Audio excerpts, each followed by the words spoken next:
And in lane number 7, Samara Olton of Rising Stars.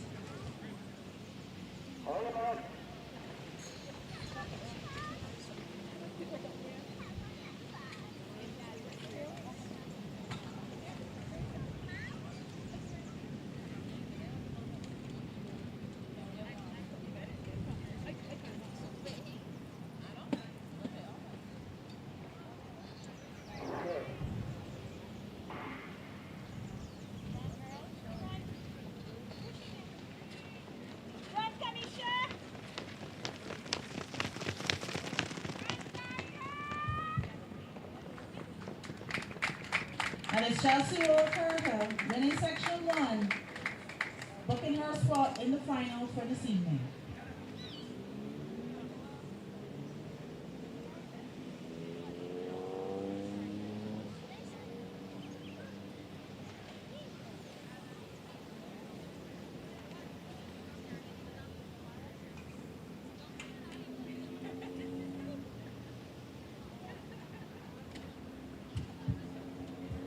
We have the young ladies in the girls jump under 18. In that category, we have Kiami Ray Offord and Nairobi Gill of Talons. And Kiami is of Pro Farmers Shop Club. In the open, you have Jasmine Seeley of Quantum League and Shania Motley unattached.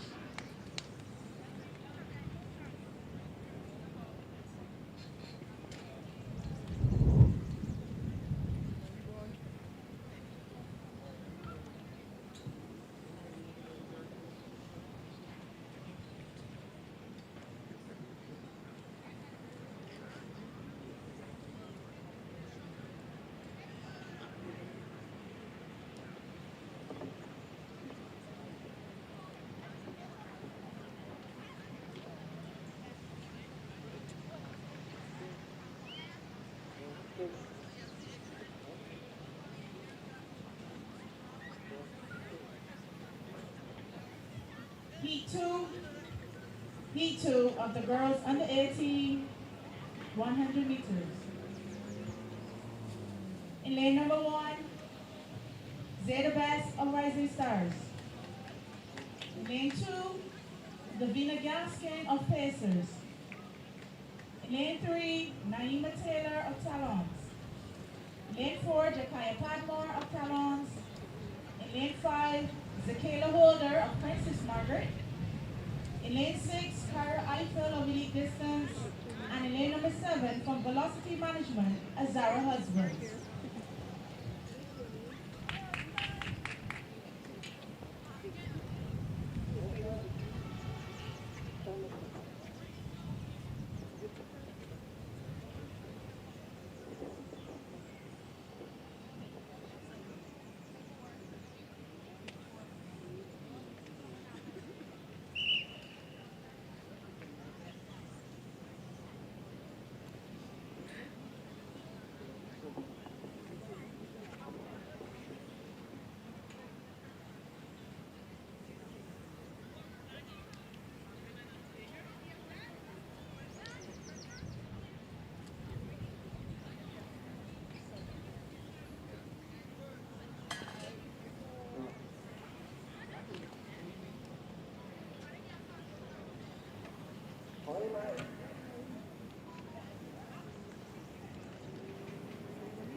Naima Taylor and Zara Husbands.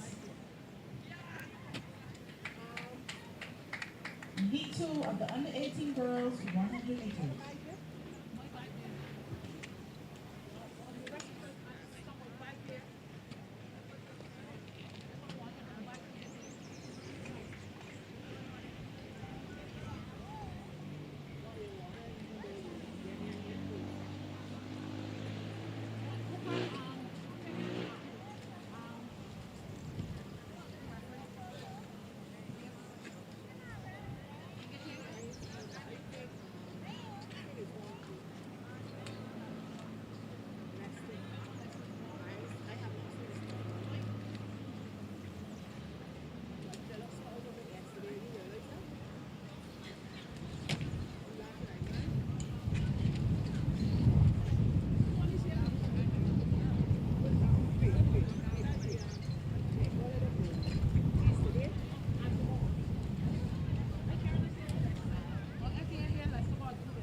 Here we go with heat 3 of 4, girls under 18, 100 meters. In lane number 1, Keisha Husbands of Performers.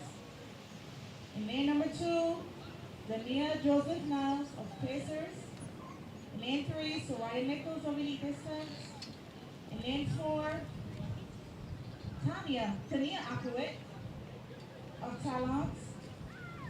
In lane number 5, Soraya Francis of Quantum League. In lane 6, Kiana Connell, Princess Margaret. And in lane number 7, Keishia Seeley Bino of Rising Stars.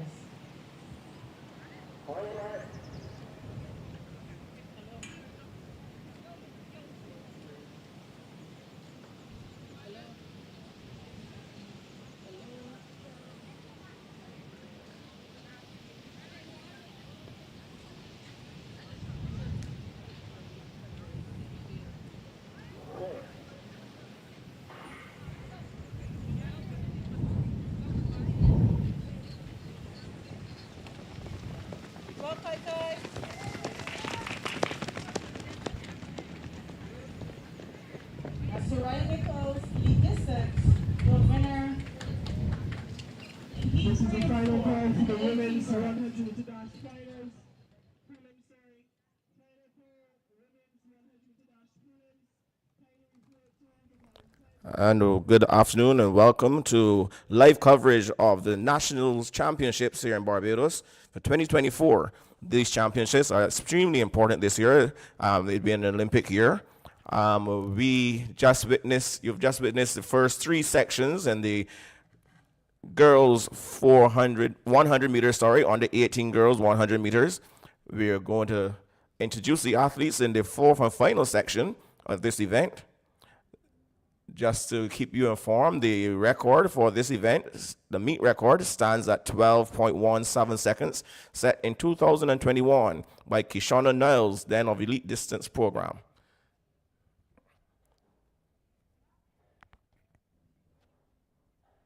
We have 7 runners here, and going to be ably assisted. Well, my good friend here, he's going to come in and introduce himself to the sports.bb family. Good evening to Perry and Mark Goodrich Boyce in the building here at the Usain Bolt Sports Complex. Pristine conditions for track and field action, and it's very important. In less than a month's time, the world's best track and field athletes, they will assemble in France for the greatest show on earth, the Olympic Games. So far, only Shade Williams has qualified for Barbados athletics. Barbados are finding it a little hard this year, but we're going to introduce the athletes. In lane number 1, we have Alexis Maskell, Rising Stars. In lane 2, Shiara Darlington, running unattached. In lane number 3, Alika Herwood, Talons Track and Field Club. In lane number 4, Rahana Gamble, running unattached. In lane number 5, Nitara Clark, Talons Track and Field Club. In lane number 6, Tokara Griffith of Quantum Leap. And round up the field in lane number 7, Keela Hines of Velocity Management. 7 athletes in this one. 4th section of the under 18 girls 100 meter dash.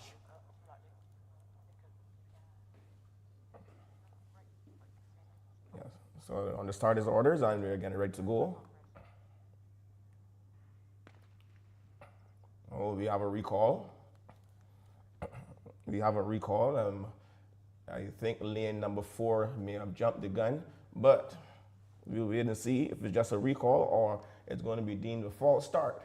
We know at this age category, the rules, all the world athletic rules apply, so the 1 false start rule will apply. Let's see the start crew going across to have a conference. Deliberations that are going on from the technical officials. Perhaps we're hoping though that it might have been maybe not really a fault, but maybe a technical issue, and all these athletes will be safe. 7 girls in this one. So let's see. They're going into their starters assistants are going into their respective positions. I'm not seeing anyone coming up with the bag. It's a green card, so everyone is safe. what we wanted. So the girls will be able to breathe a sigh of relief. Perry. We're gonna get for you, our viewers, the qualifying standards for the Olympics as well, so you can keep track of what is going on and see if your favorite athletes will be running anything close to those times.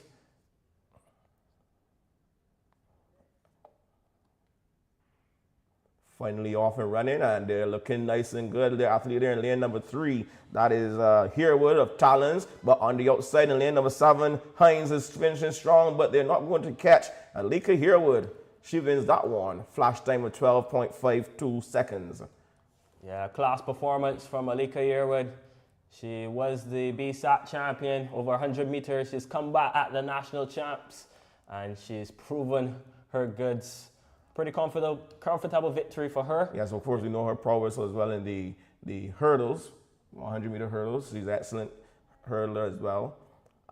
We know we're going to move on to the boys, but a lot of interesting things that will be happening in World Track and Field. We saw the silencing, or temporary silencing of Noah Lyles by Oblique Seville, the meet in Jamaica, racers track meet in Jamaica. That everyone said that was an upset. I told them that was long in coming.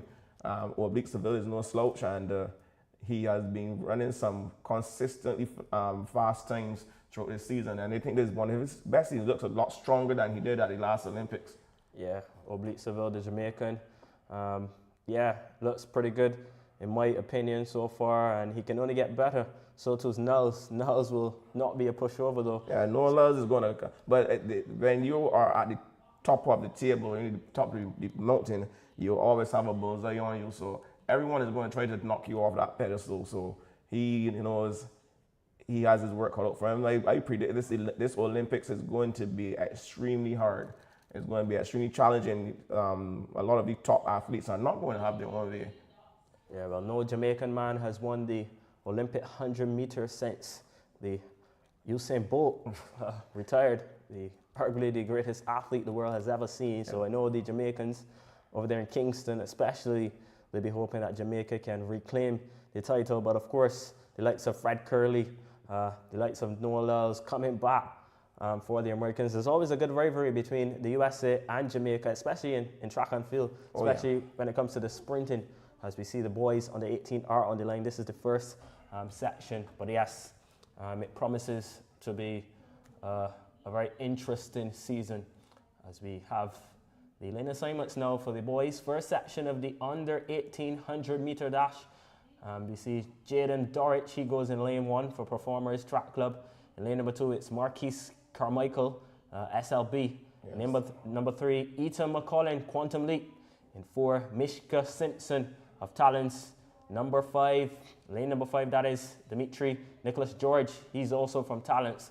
Roche Broom, he's in 6 from Elite Distance Program. And rounding out the field in lane number 7, Shamari Addison from Rising Stars. Perry, who's your bet? Well, looking at the seed times here, we're going to have a fight there between, on paper, McCollin and Simpson, 11-point runners. The record is 10.71 seconds, set by Darian Clark of Quantum Leap in 2017.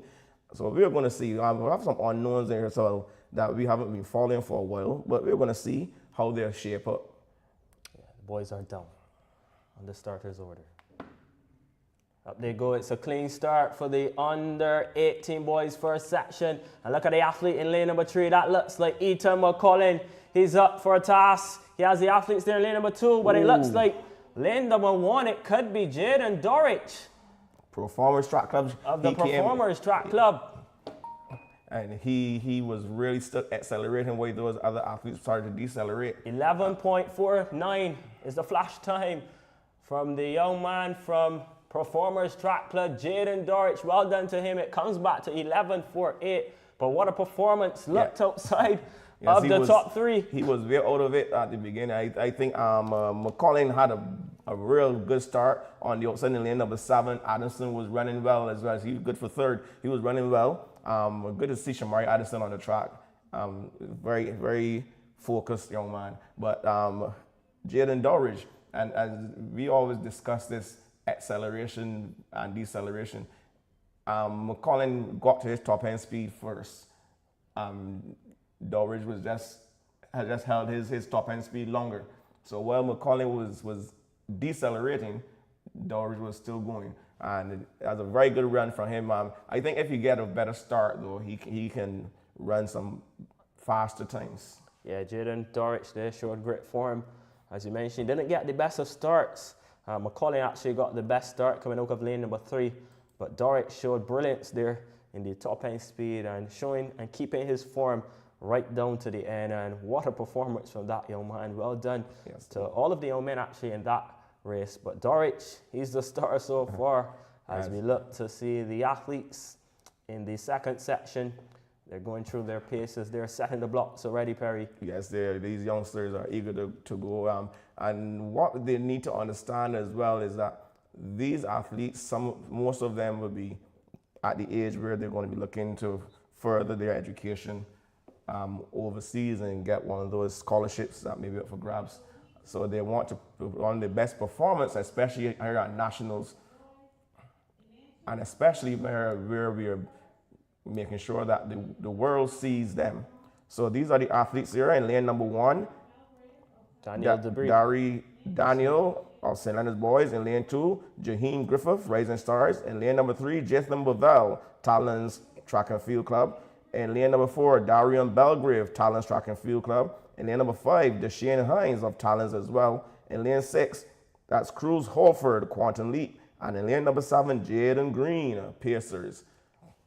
I remember Jaden Green as an under-9 athlete going to represent Barbados the CUT Games in Tortola. My whole time was flown. Yeah, so we've got Daniel, Griffith, Bovell, Belgrave, Hines, Holford, and Green. Good clean start. On the outside, Green looking good. The rest have to chase him, but Green looks nice and smooth and relaxed as he goes down the track. And he's going to win this one now. Nice and easy. 11.01 is the flash time. Yeah, good performance there from Green. He got a nice clean start, executed the drive phase brilliantly. His drive phase was on point. That is a textbook run. It rounded up to 11.08, but nonetheless, that's the fastest time for the day so far. So he has a good one hand there on being the national champion on the under 18 boys at 100 meters.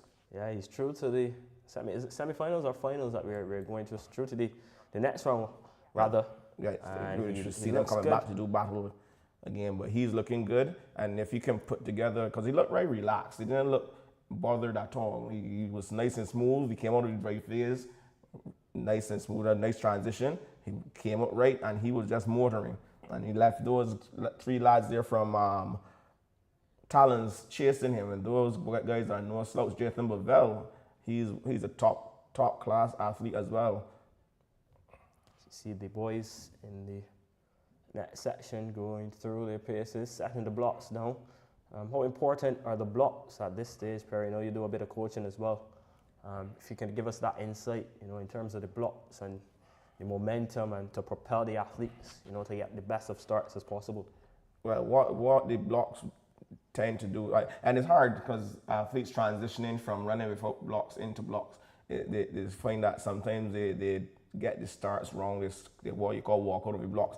But once you can get confident, you have your setup, your block set up correctly, it really helps you with that push, that drive off the line. As that first step, as I tell my athletes, a start is an aggressive fall forward. So with that first step, pushing off those blocks, it gives the athlete a good advantage. Interestingly enough, the blocks also save wear and tear on the start line of the track as well. So you find Jamaica would teach their under 13s and stuff how to use blocks as well. I've seen children as young as 9 years old in Jamaica using blocks, because there are children blocks, there are training blocks that you can use. A lot of different equipment you can use to help these athletes get ready to transition into this phase of their track and field career. You have the lane assignments. Yes, lane assignments for section 3 of 5. In lane number 1, Xavier Knight, Rising Stars. In lane number 3, Damani Lane, Excel. In lane number 3, Mackay King, Courage and Parry. Lane 4, Ayakobi Gerald Davis, Excel in lane number 5. Davion Thorne, Talents Track and Field in lane number 6. Devontae Francois, Quantum Leap in lane number 7. Christian Nurse of the Allen School.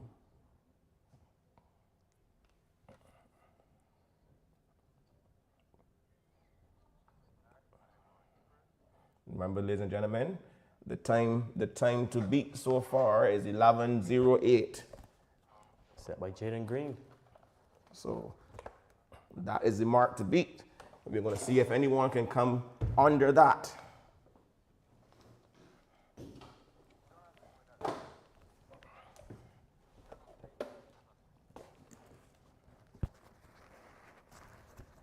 So they're on their starters order.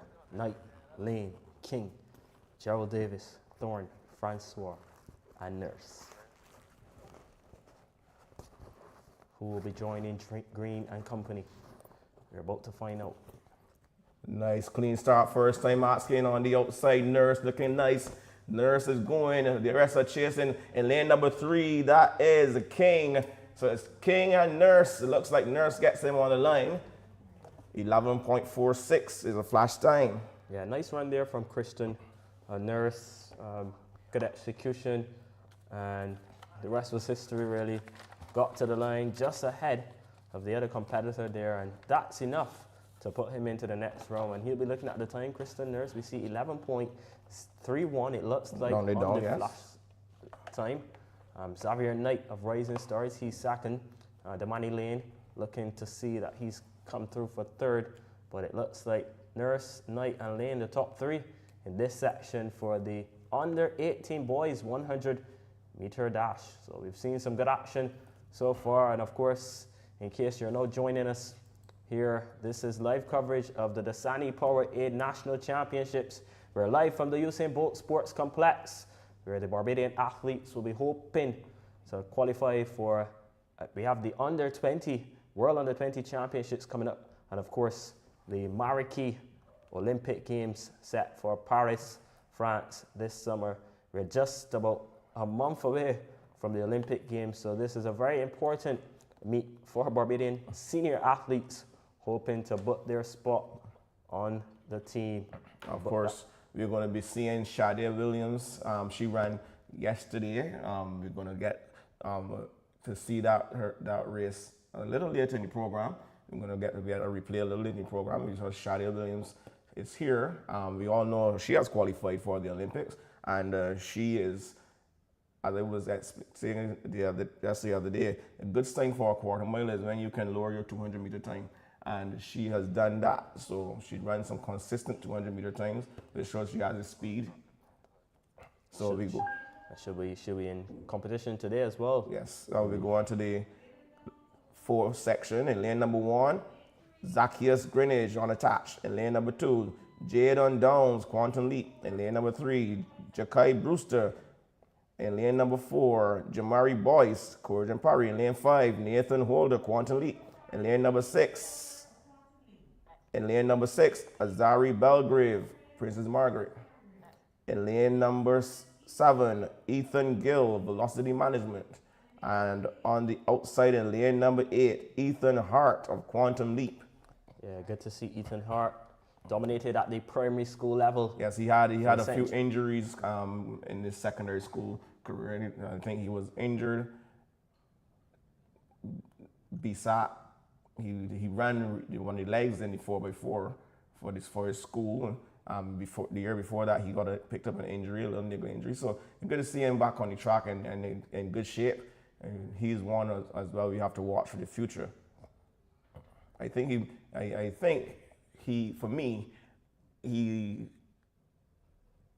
like him in 4s. Yeah, I think he broke Mario Burt's 400-meter record for knapsack. And if you know about Mario Burt, he's arguably, one of the most consistent Barbadian athletes, a wonder boy.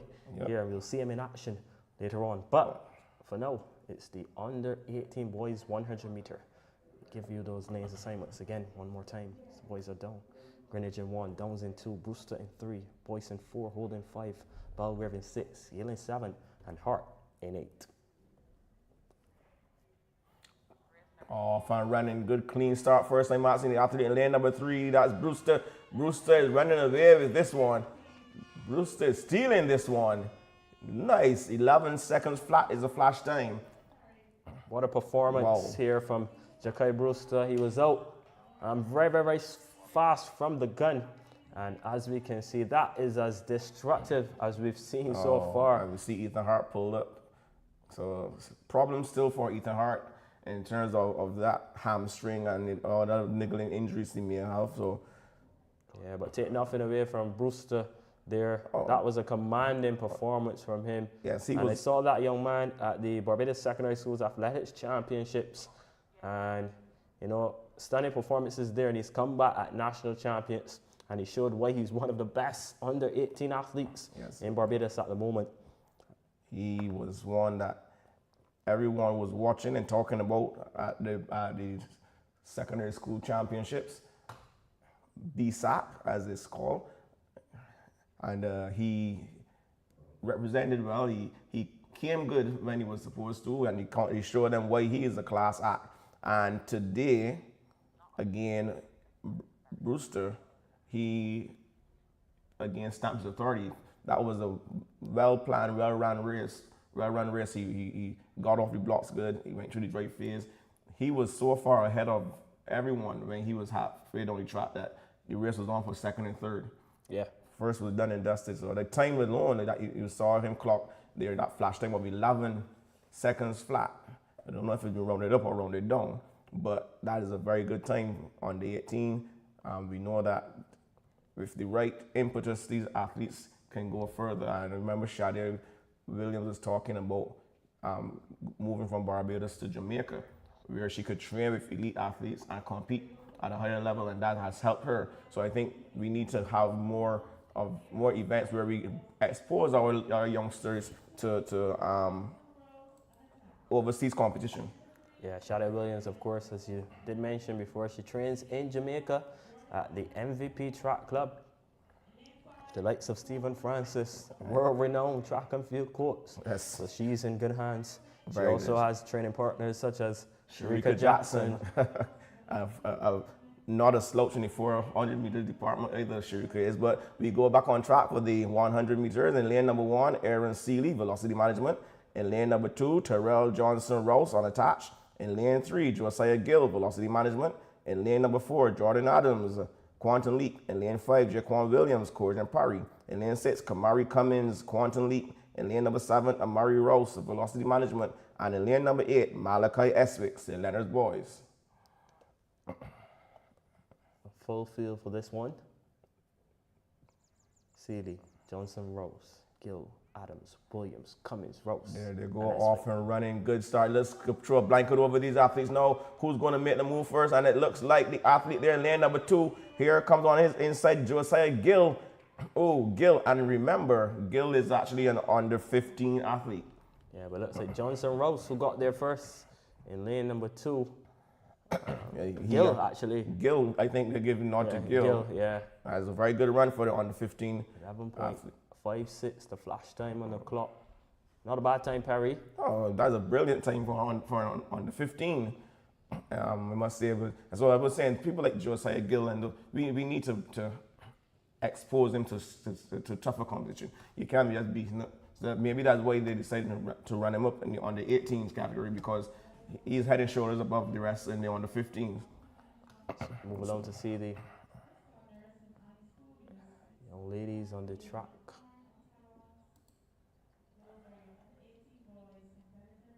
Might be the women's open 100 meters. Yes, that was not seeded when I was bringing it up, so I left it out to see if it's ready now. But it should be ready because they're setting their blocks. This looks like a shot of Shamaya O'Dane, if I'm not mistaken. Looks like her in the orange here, closer to your screen there, walking back, just taking her paces. So we'll have to wait and see the lane assignments. Yes, having a little technical difficulty here with the. But these are the women's on the line. The laptop. See if we can pull up the start list for you. It's the women's open 100 meter. This is where it gets exciting, ladies and gentlemen. And here, We know there are going to be 3 heats in this one. so it's actually Kishonna Niles, it looks like it was. I beg your pardon. Look like.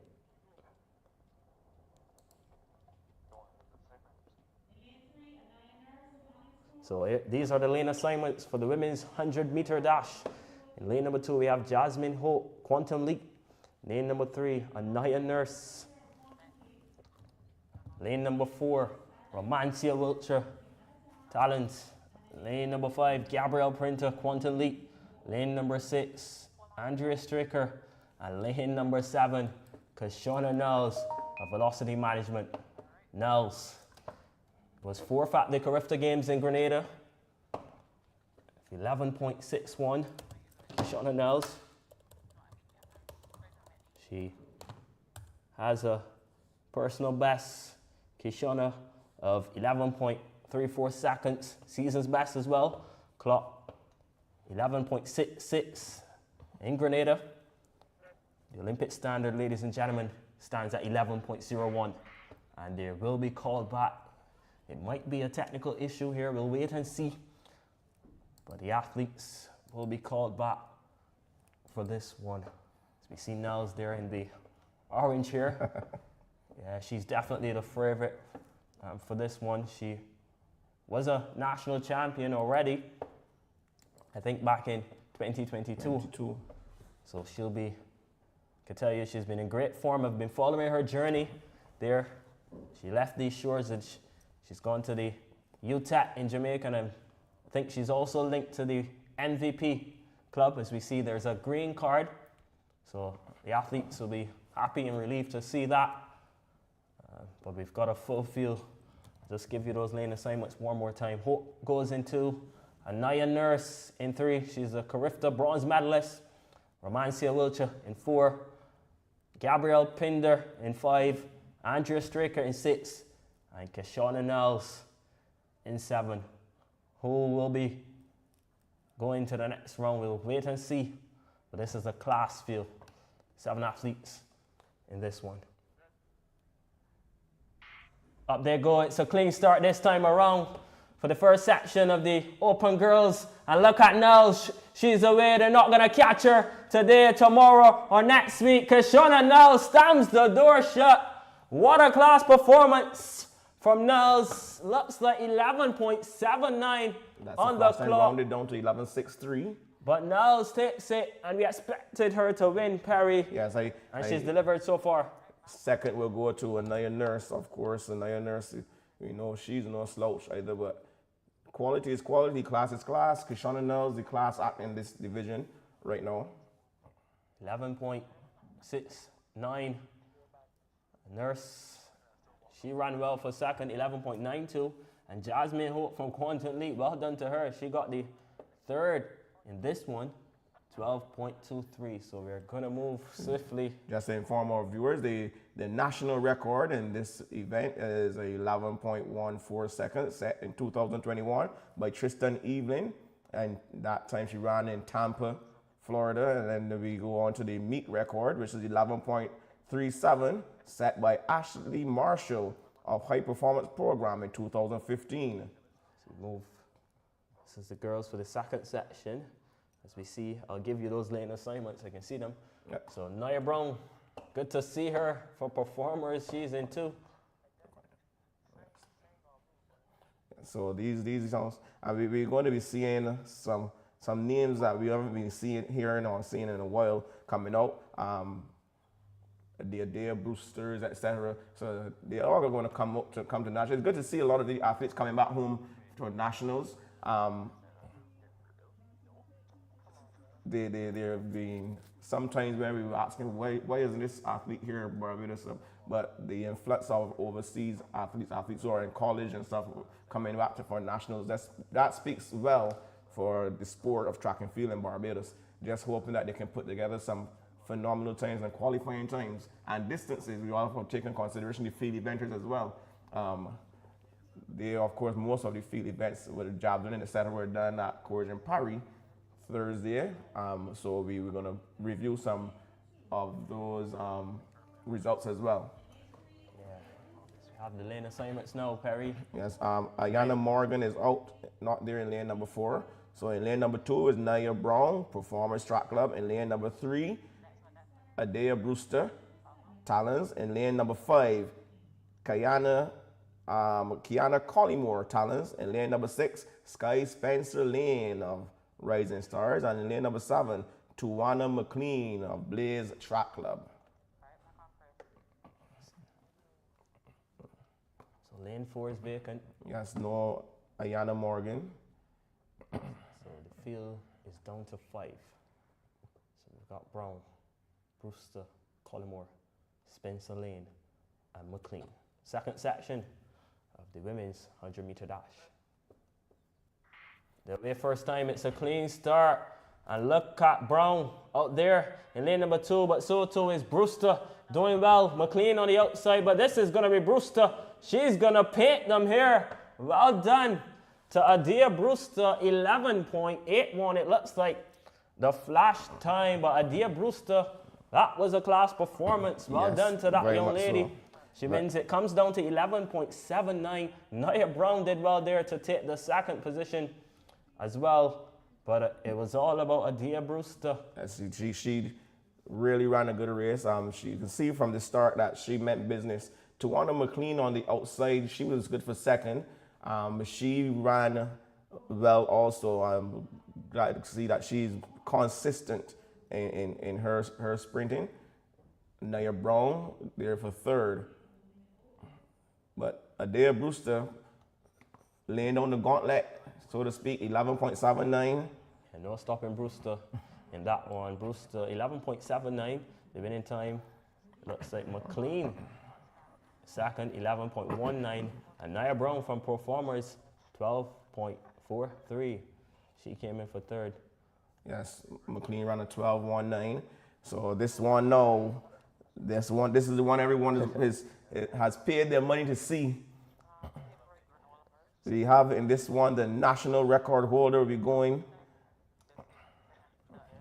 Yeah, she'll be going after. She needs to clock 11.07 seconds. But she has a season best of 11:03. I think that was a little bit assisted. That's what they have here as her time. Yeah, so it wouldn't have been. It wouldn't have been a record. Not legal time. Right. 11.03. She set that in March, but as you mentioned, win assisted. So her season's best is 11.31. Personal best, of course, is a national record, 11.14. Tristan Evelyn, she's 26 years of age. Ladies and gentlemen, she'll be hoping, perhaps, you think she'll be targeting the Olympic qualifying standard in this one, or she'll be hoping to come back later on to achieve it? I would say you have to look at it for me. If you can put this to bed early, yeah, that's one weight off your shoulders. Yes, you want to be national champion, but you also want to be an Olympian. So as a good lane assignments, we have in lane number 2, Daniel Lewis of Rising Stars. In lane number 3, Tristan Evelyn. There she is, looking nice and powerful. In lane number 4, Danielle Niles, Talons. In lane 5, Jada Williams of Quantum Leap. And in lane number 6, Gabrielle Taylor of Pro Farmers Track Club. Yeah, these are the ladies in this section for the women's 100-meter dash. This is the third and final section. Third and final section. They're chasing the Olympic qualifying time of 11.07. The national record time, stands at 11.14, set by Tristan Evelyn, and she goes in lane number 3. Up they go. They're away first time, and look at Evelyn. She's already out. Beautiful. Look at the drive fave. This one is already over. Tristan Evelyn says hello and goodbye. Shuts down the engines. Tristan Evelyn, 11.73 seconds. Oh boy, oh boy, oh boy. 11.64. Looks immaculate form though, Perry. Yeah, she from start to finish. She didn't. I don't think she ran straight through the line either. Like you said, you got two options. She realized, hey, you know what? And let me get to the finals. And Flash time is 11.64. 6-4. It comes down to, and she's left some for my good friend Ron later on. That is, and she'll be back, of course, Tristan Evelyn, and I'm relishing the opportunity to see the likes of Tristan Evelyn up against Kishonna Nels. I think that's the duel that we'll be waiting to see. Oh, that's going to be Perry. That's going to be special. On one hand, You need that push. You need that impetus. You don't care how good you are. You need to have somebody pushing you. So move along now to see the men in action, setting their blocks, and this first section looks good as well. They'll give you those lane assignments shortly, but I can see the likes of Tion Haynes there, standout athlete, Carifta, bronze medalist in the field at the Carifta Games recently held, over the Easter weekend in Grenada at the Karani James Stadium. He did well for Barbados. Well done to him. He's going to be competing. Also see the likes of Caron Griffith, and he is a former national champion as well. Rico Griffith, Tashawn Seeley as well, Dario Gaskin. So this one is serving up to be a very mouth-watering contest. yes, and they're going to give you the national record at 9.87 set in 1998 by Obadiah Thompson. He ran that in Johannesburg in the United States of America. The meet record stands at 10.03, 2008, Andrew Hines. Of course, these young men will be chasing 10 seconds flat if they're going to qualify for the Paris 2024 Olympic Games. It's a lot of running, Perry. Yes, these are the lane assignments. In lane number 1, Dario Gaskin, PSA Track Club. In lane number 2, Rico Griffith, Talents Track and Field Club. In lane number 3, Curon Griffith, Quantum Leap. In lane number 4, Tashawn Seeley, Elite Distance Program. In lane number 5, Tion Haynes, Talents Track Club. In lane number 6, Shomari Shepherd Rollins, Talents Track Club. In lane number 7, Jaheim Grizandi, Excel. And in lane number 8, Travis Hoyt of Quantum Leap. So those are the lane assignments for the open men 100 meter. This is the first section. Gaskin, Griffith, Seeley, Haynes, Shepherd, Rollins, Yes, Gravesdale, and Hoyt. we have 3 sections in this one, and this first heat will more or less give us an idea as to what to expect later on.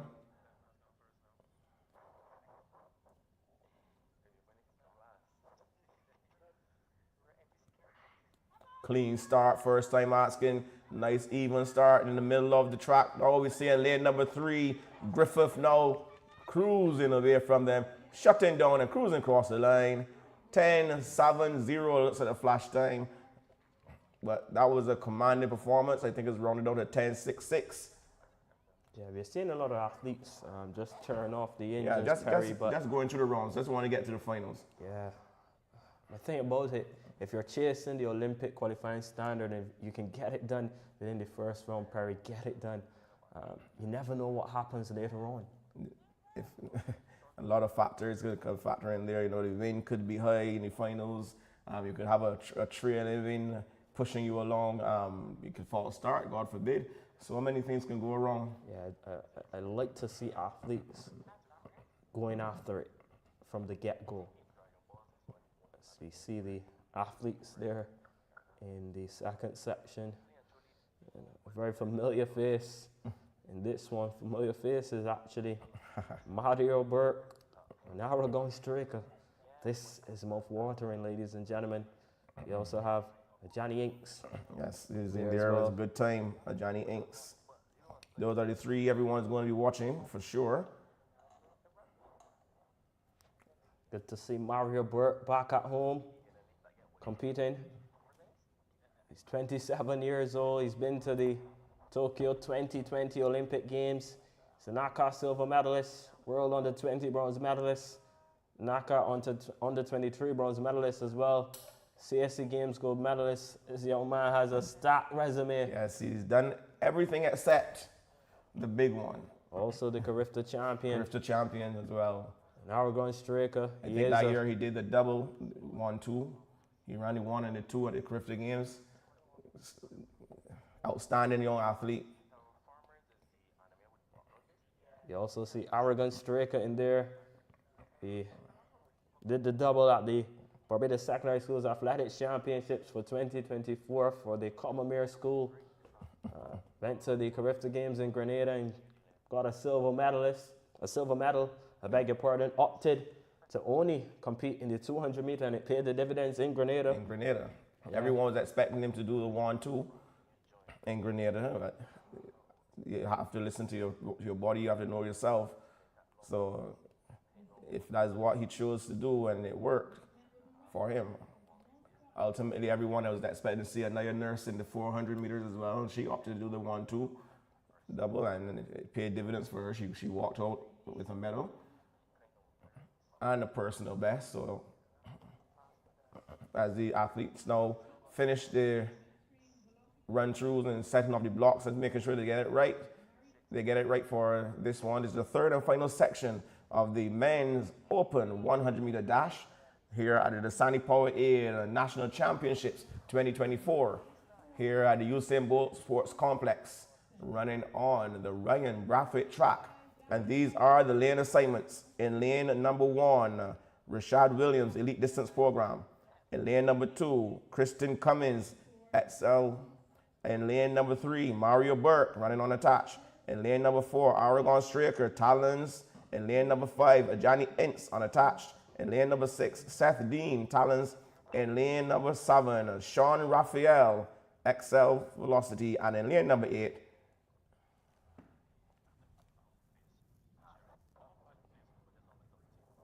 am I jumping the gun here? Yeah, this is actually section 2. Oh, you want to get to Mario Burke fast. So we have the lane assignments in 1, Rod Nico Carrington, XL. In lane 2, Amari Knight, XL. In lane number 3, Julian Ford, Velocity Management.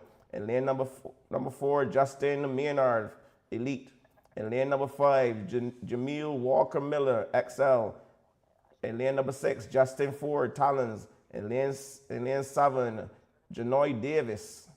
And in lane number 8, Dominic Downs, Pro Farmers Track Club. I apologize to our viewers. I was going through the list and I just stuck on the page with Mario Burke.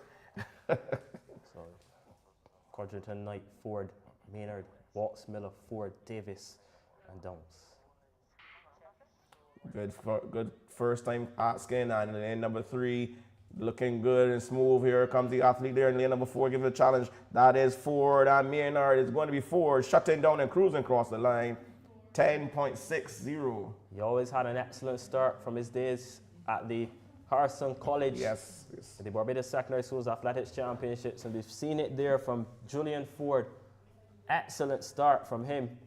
And he really just, in the drive phase, executed well and turned off the engine. And that was an easy performance, 10.56 seconds. 10.56 is a good time. Julian Shutting Ford. down and cruising across the line. Julian Ford there, well done to him. So this finals is going to be stacked. Yeah, Julian Ford, 23 years of age. He did go to the University of the New Orleans and Louisiana Tech. He was the BSAT champion in 2019, as I mentioned before. And well done to him. Has the season's best of 10.57. So he'll be looking to go much faster, of course, in the final. But this is the big one now, Perry. Yes, this is where we were. We got our tongues wagging to see this one.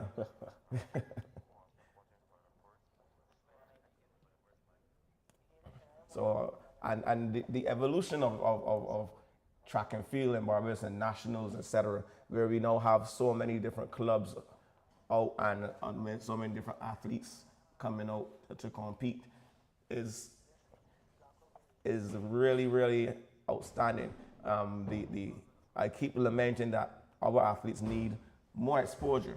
You'll find those athletes who go on the college circuit, and that's a very brutal circuit to be on. Yeah. They have that fire in their bellies. They really come to compete. They are very aggressive. We have some quality athletes here in Barbados. They just need to get out some more and travel around and get in some more international meets, etc. And I'm sure that they will be coming with the same fire that these college and international athletes are bringing. So it looks like the gentlemen are just about ready to be introduced. So we're going to go to the lane assignments. In lane number 1, we have Rashad Williams, Elite Distance Program. In lane number 2, we have Kristen Cummins.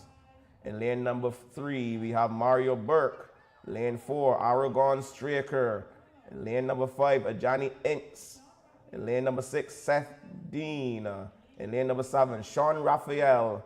And on the outside in lane number 8, we have Duante Peters. These are the 8 men going the distance 100 meters. Third and final section in the open men 100 meter dash. This is the big one. They're chasing 10 seconds to qualify for the Paris Olympics. The meet record is 10.03. The national record stands at 9.87, set back in 1998 by Barbadian legend and Olympian bronze medalist, actually, Obadeli Thompson. Outstanding athlete Obadeli Thompson was. Williams, Cummins, Burke, Straker, Inks, Dean, Raphael, and Peters. Good clean start, first time asking. Burke now coming up, and he has on his outside coming with him. Is going to go down, he's going to cruise across the line. It's going to be Mario Burke, and I make it Inks there. But Mario Burke, 10.51 seconds. Make it look so easy. And that will conclude the 100 meters. Yeah, Mario Burke there clocking 10.51 seconds. He has a season's best of 10.22. Johnny Inks there coming second, 10.58. Aragon Striker, 10.77. But it was all about Burke.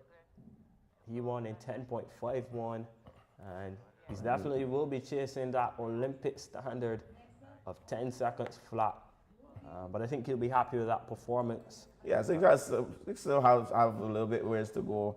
You know, you can get into the finals. Like I said, with the quality field that's there, these athletes are going to push each other to run some phenomenal times. It would be great if you could have some Olympic qualifiers at nationals. Yeah, it is one of this meet. It's definitely one of the last times that Barbadian athletes will have the opportunity to qualify for the Paris Olympics. Of course, that June 30th deadline date for the track and field aspect fast approaching. It's in another week's time. Yep, 1 week to go. So if they don't make it here, they have to find somewhere to go that is accredited and compete. And it's really nice to qualify for these games early, you know, so you can focus on the technical stuff. You may want to go to an international race and work on the middle part of the race. You may want to work on your starts. You may want to work, so you can then work on different parts of your race and then put together by the time the Olympics come. Yeah, athletes hope to peak at the right time. Yes. What I find out, for me, a lot of our athletes peak at qualifiers, and then they go down the other side of the mountain at the championships that they want to qualify for. So it's best to qualify as early as possible, and then just gradually build up and improve your times or your distances, depending on if you're a track athlete or field athlete. Yeah, and in case you're now joining us, this is live coverage of the Dasani-Powerade Barbados National Championships here at the Usain Bolt Sports Complex. Pristine conditions here on the Ryan Braffett track, and this is a shot of the track that we're seeing here. Newly built track here at the Usain Bolt Sports Complex. Not many major events have been competed so far on this surface. So it's pretty new, pretty fresh. Pretty new. It is not a Mondo track. Just so you viewers know, I'm trying to remember the name of it, but it's not a Mondo track. But it is a very good track. It feels good on the foot.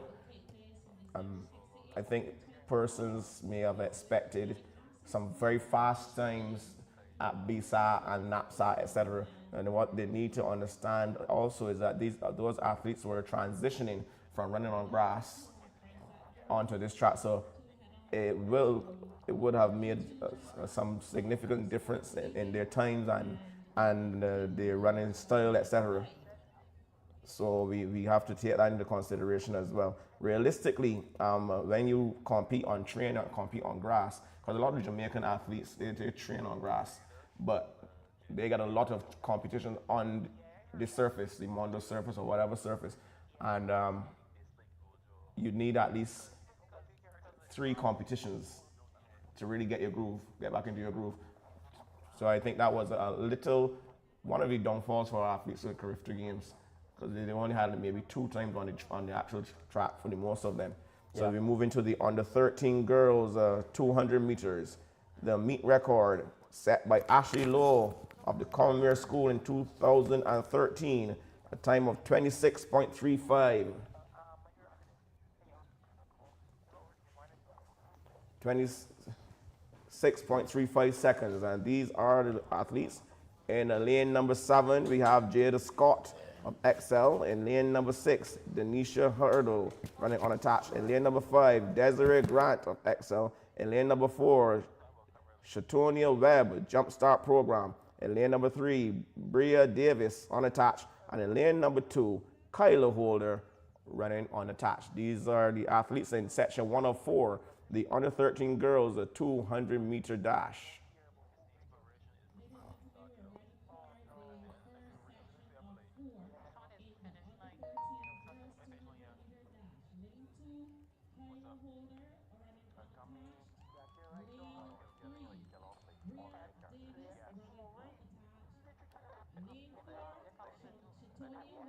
Holder running unattached. Lane 3, Bria Davis running unattached. Lane 4, Shatonia Webb of Jumpstart Program. Lane 5, Desiree Grant of Excel. Lane 6, Denisha Hurdle running unattached. And lane 7, Jada Scott of Excel.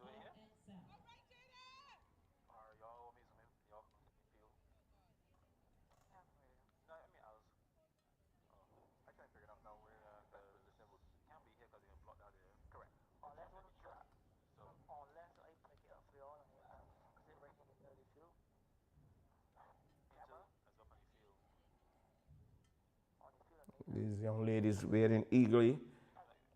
After this race, we're going to have an interview.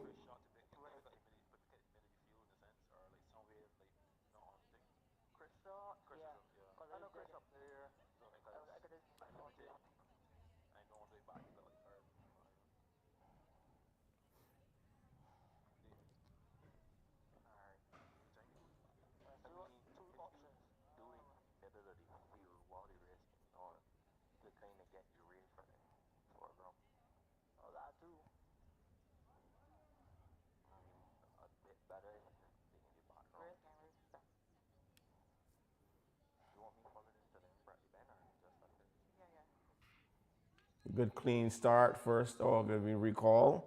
We have a recall.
And there they go now, off and running.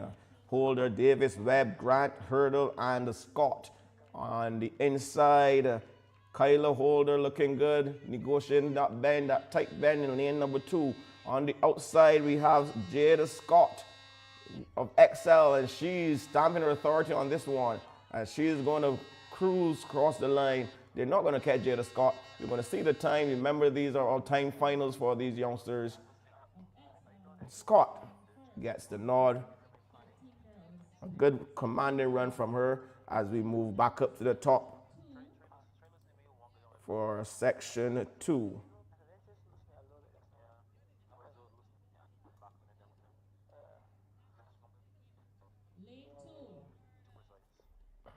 So we really know. In lane number 2, Amory Thompson of Southern Stars Track Club. In lane number 3, Derica Primus of Yalin School. In lane number 4, Zaria Yearwood, Elite Distance Program. In lane number 5, Maya Robinson of XL. And in lane number 6, Serena Hope running unattached.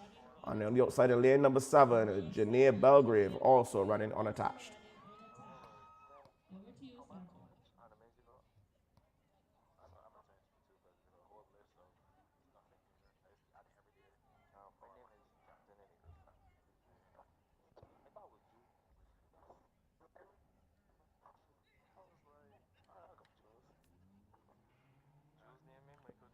And there they go, off and running. Let's see how this is going to shape up. On the outside, Hope, Serena Hope looking good. Taking with her. The athlete now drafting on the inside. We see lanes 2 and 3, Primus and Thompson. And on the outside in lane number 7, Belgrave finds another gear as she starts to slip the field. Inside in lane number 2, Thompson is trying to run her down, but they're not going to catch this young lady. In lane number 7, Janae Belgrave. Looks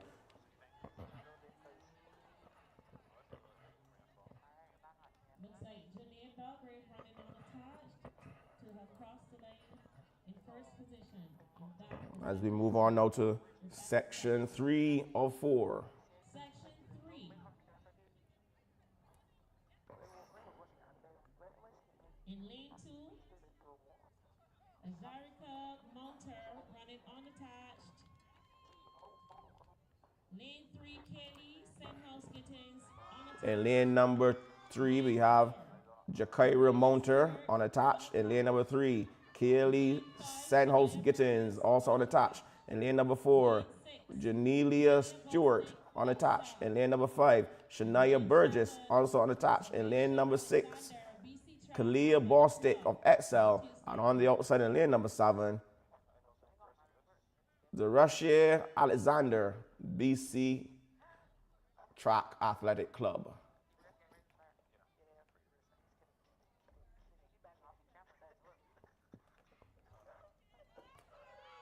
And there they go, off and running. Outside, Alexander, where the rest are coming as they negotiate a turn. With just about 100 meters to go, you're going to expect to see a charge from Mounter on the inside in lane number 2 as she goes to the 4. Mounter is running away from the field now. She's going to win this one convincingly.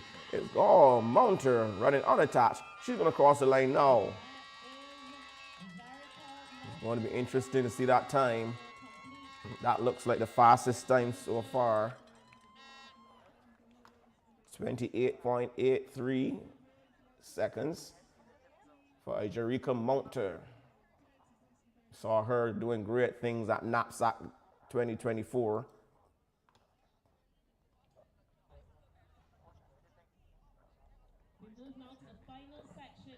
And the under 13 girls 200 meter dash. Lane 1, Shaquilla Benjamin Morris. let's go on to the final section. In lane number 1, Shaquilla Benjamin Morris of XL. In lane number 2, Janaea Hines of Proformers. In lane number 3, Carissa Bowen, Elite Distance Program. In lane number 4, Nazaria Brathwaite, running unattached. In lane number 5, Jendea Burke, Southern Stars Track Club. In lane number 6, Taryn Brathwaite, Elite Distance Program. And in lane number 7, Zuri Guy of Quantum Leap.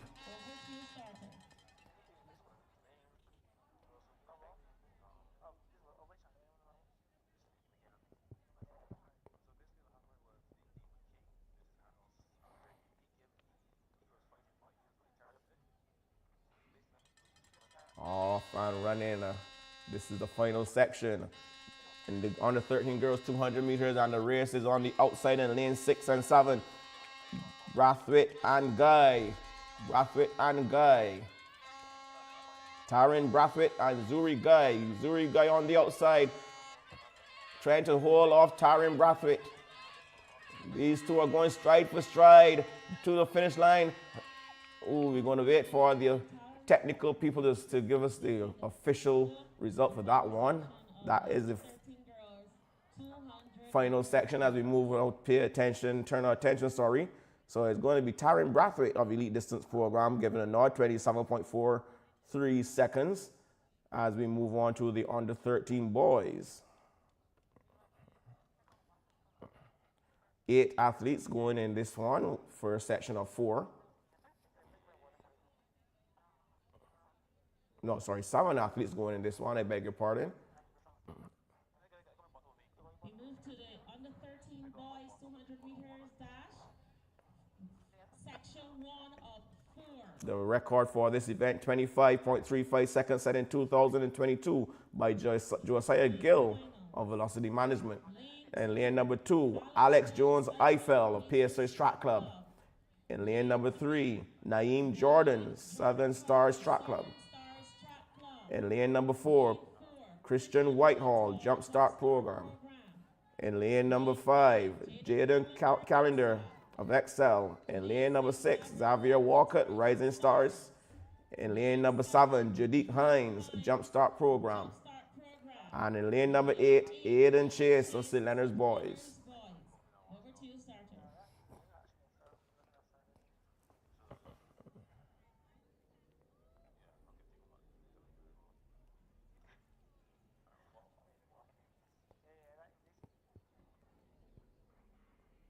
There they go, off and running, clean start. For the first section of the under 13 boys 200 meter time. On the outside, we see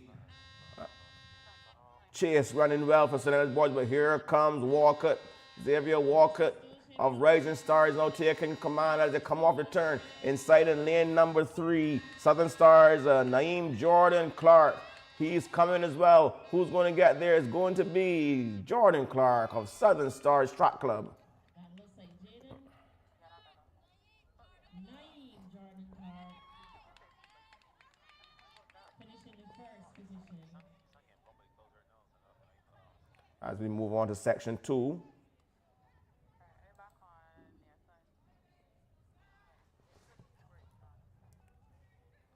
Section 2 of 4 in the under 13 boys 200 meters.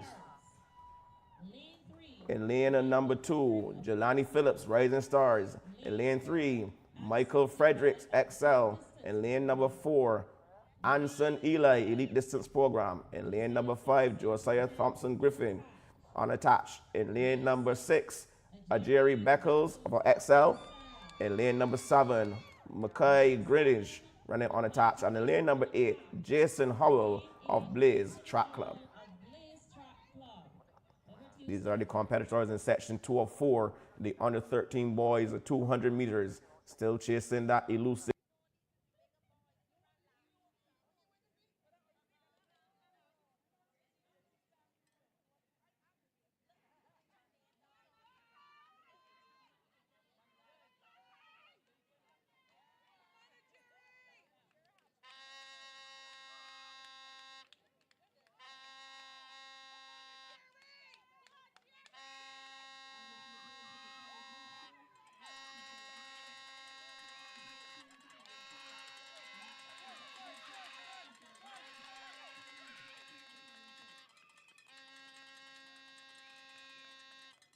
Looks like Jelani Phillips of Rising Stars taking the second section of the under 13 boys 200 meter dash. Lane assignments for section 3. In lane 2, Nathaniel Whitaker, running unattached.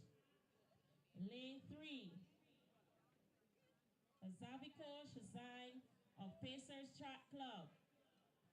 Lane 4, Liam Narine of BC Track Athletics Club. Lane 5, Josiah Clark of Velocity Management. Lane 6, Trey Rollins of Elite Distance Program. Lane 7, Natari Levine of Rising Stars. And Lane 8, Rivaldo Weeks, also of Rising Stars. Over to you, starter.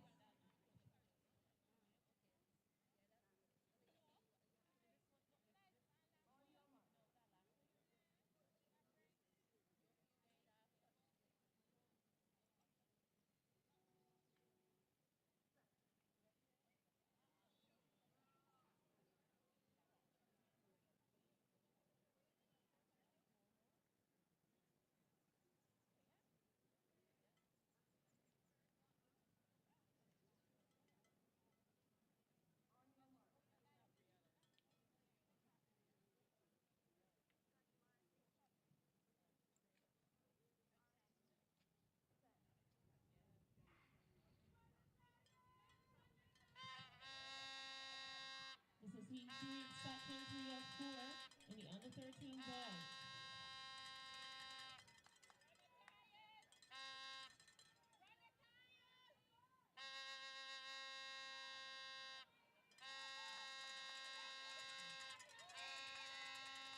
Coming through, here they come. Lane 7, Natari Levine of Rising Stars.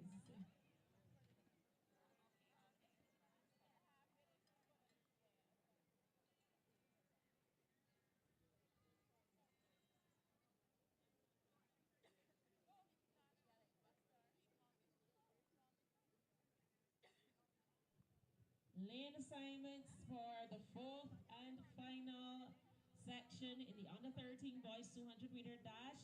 Lane 1, Najeri Arthur of Rising Stars. Lane 2, Nathan Redmond of St. Leonard's Boys. Lane 3, Bright Lashley Quantum Leap.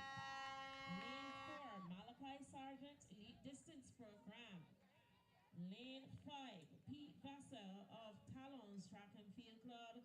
Lane 6, Rajan Ford, also of Talons Track and Field Club. Lane 7, Jelena Hamlet, St. Leonard's Boys. And Lane 8, Kojo Franklin of Pacers Track Club. Over to you, starter.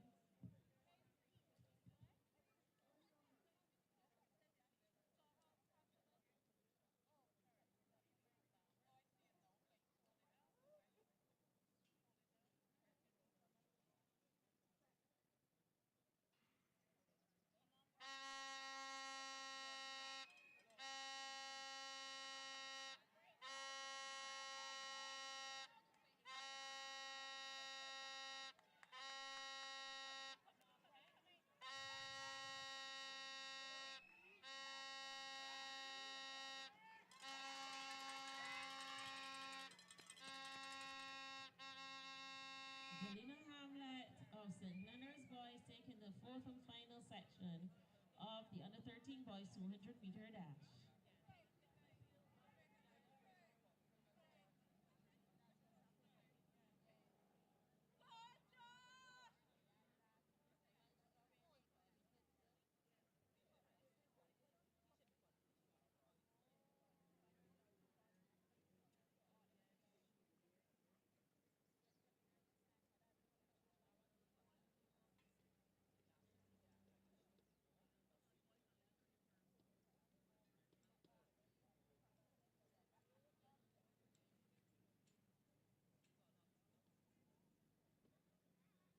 And we're moving swiftly along to the under 15 division, the boys 200 meter dash.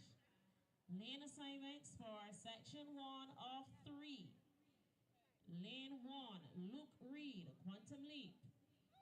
Lane 2, Timon Agard of St. Leonard's Boys. Lane 3, Nazari Rice, Pacers Track Club. Lane 4, Shaheem Foster, Rising Stars. Lane 5, Micah Brathwaite Charles, unattached.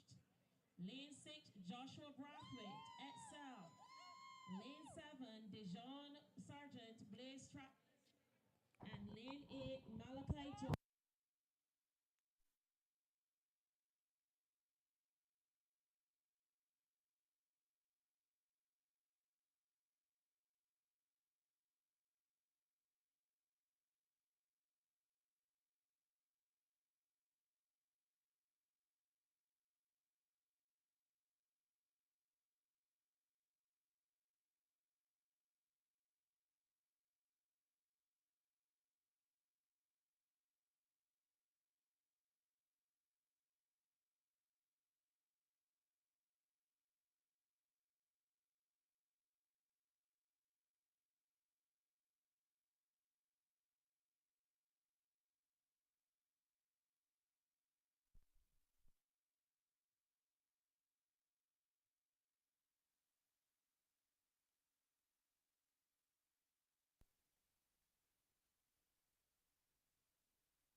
Because he naturally run fast, so looking forward to it.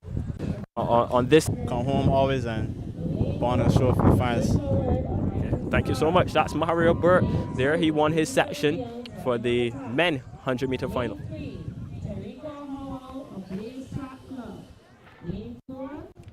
Next interview. Again.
Okay, so joining me trackside now, I have Kishonna Nels. First of all, Kishonna, congratulations. You look very comfortable winning your heat. Talk to me about the race.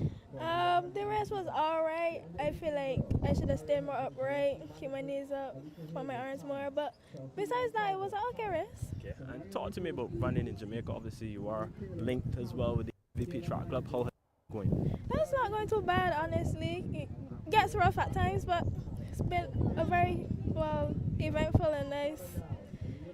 Of course, you are chasing 11.07 seconds if you're to qualify for Paris. Talk to me about that. What exactly is your plan for this meet? For this meet, for the finals, no. So just to get out, as I said, keep upright, keep my knees up, keep my hands pumping, because then everything else will come together and hopefully I get a good time. And of course, you've already qualified for the Under-20 Championships. How excited are you? Really excited for that again. Thank you so much. And is there anything different you will do for the final later on? No. Yeah.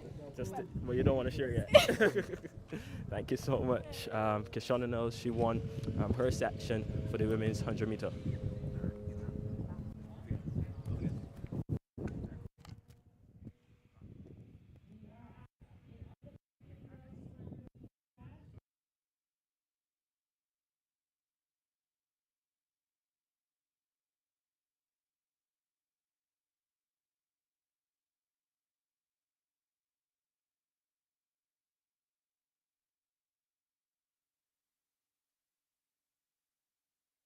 We get back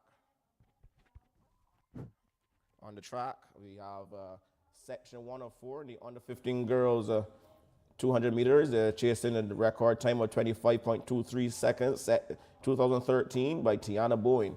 And lane number 2, Jemiah Williams of Performers Track Club. In lane number 4, Erishan Edwards Ned, XL. In lane 5, Cara Small, Quantum Leap. In lane number 6, Trinity Bishop, Elite Distance Program. And Alana Bradshaw out there in lane number 7 for Courage and Paris School. And here comes Trinity Bishop running well. She is out front at this point in time as they come off the turn. Bishop, we have the athlete there in lane number 4 coming as well. That is Edwards Ned, Erishan Edwards Ned.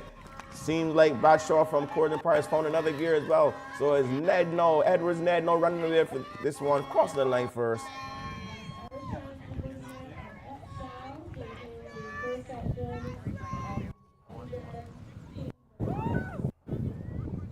Okay, Bruce. Heat.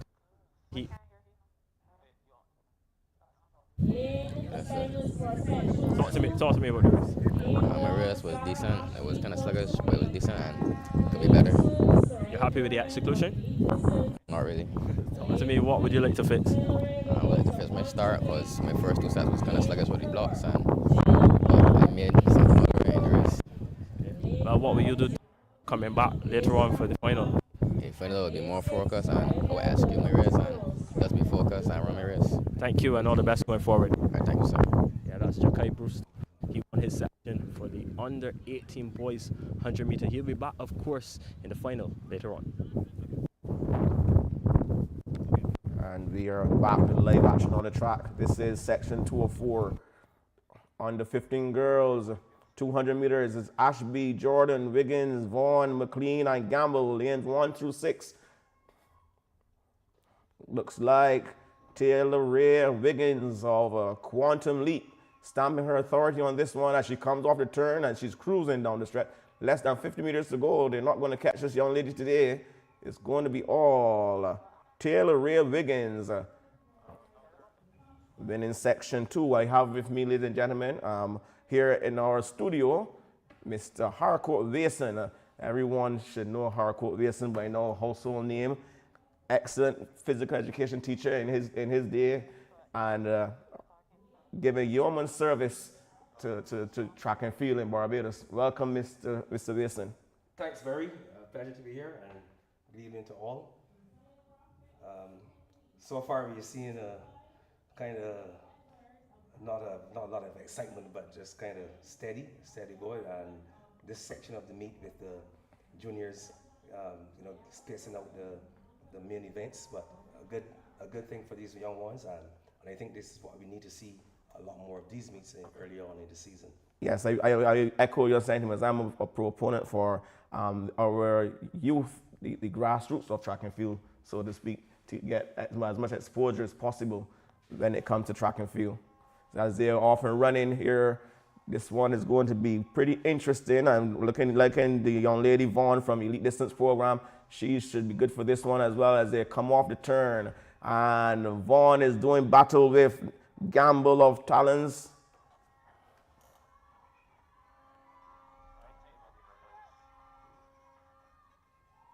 Who's going to get there first? Oh. Flash time of 27.76.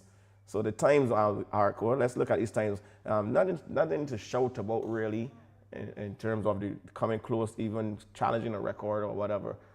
Some 2 seconds off in some instances. Yes, and yes, we will want to see those times a little closer to the record. Maybe not necessarily everyone will beat the record, but we want to see them closer. We want to see some high 25s, even a low 26, but definitely not the 27. Not the 27, 28, right? So is that, would you say that is extremely worrisome or worrying for at this stage? Well, I don't worry too much at this stage, but what would be a worrying trend is on the under 18 girls and boys.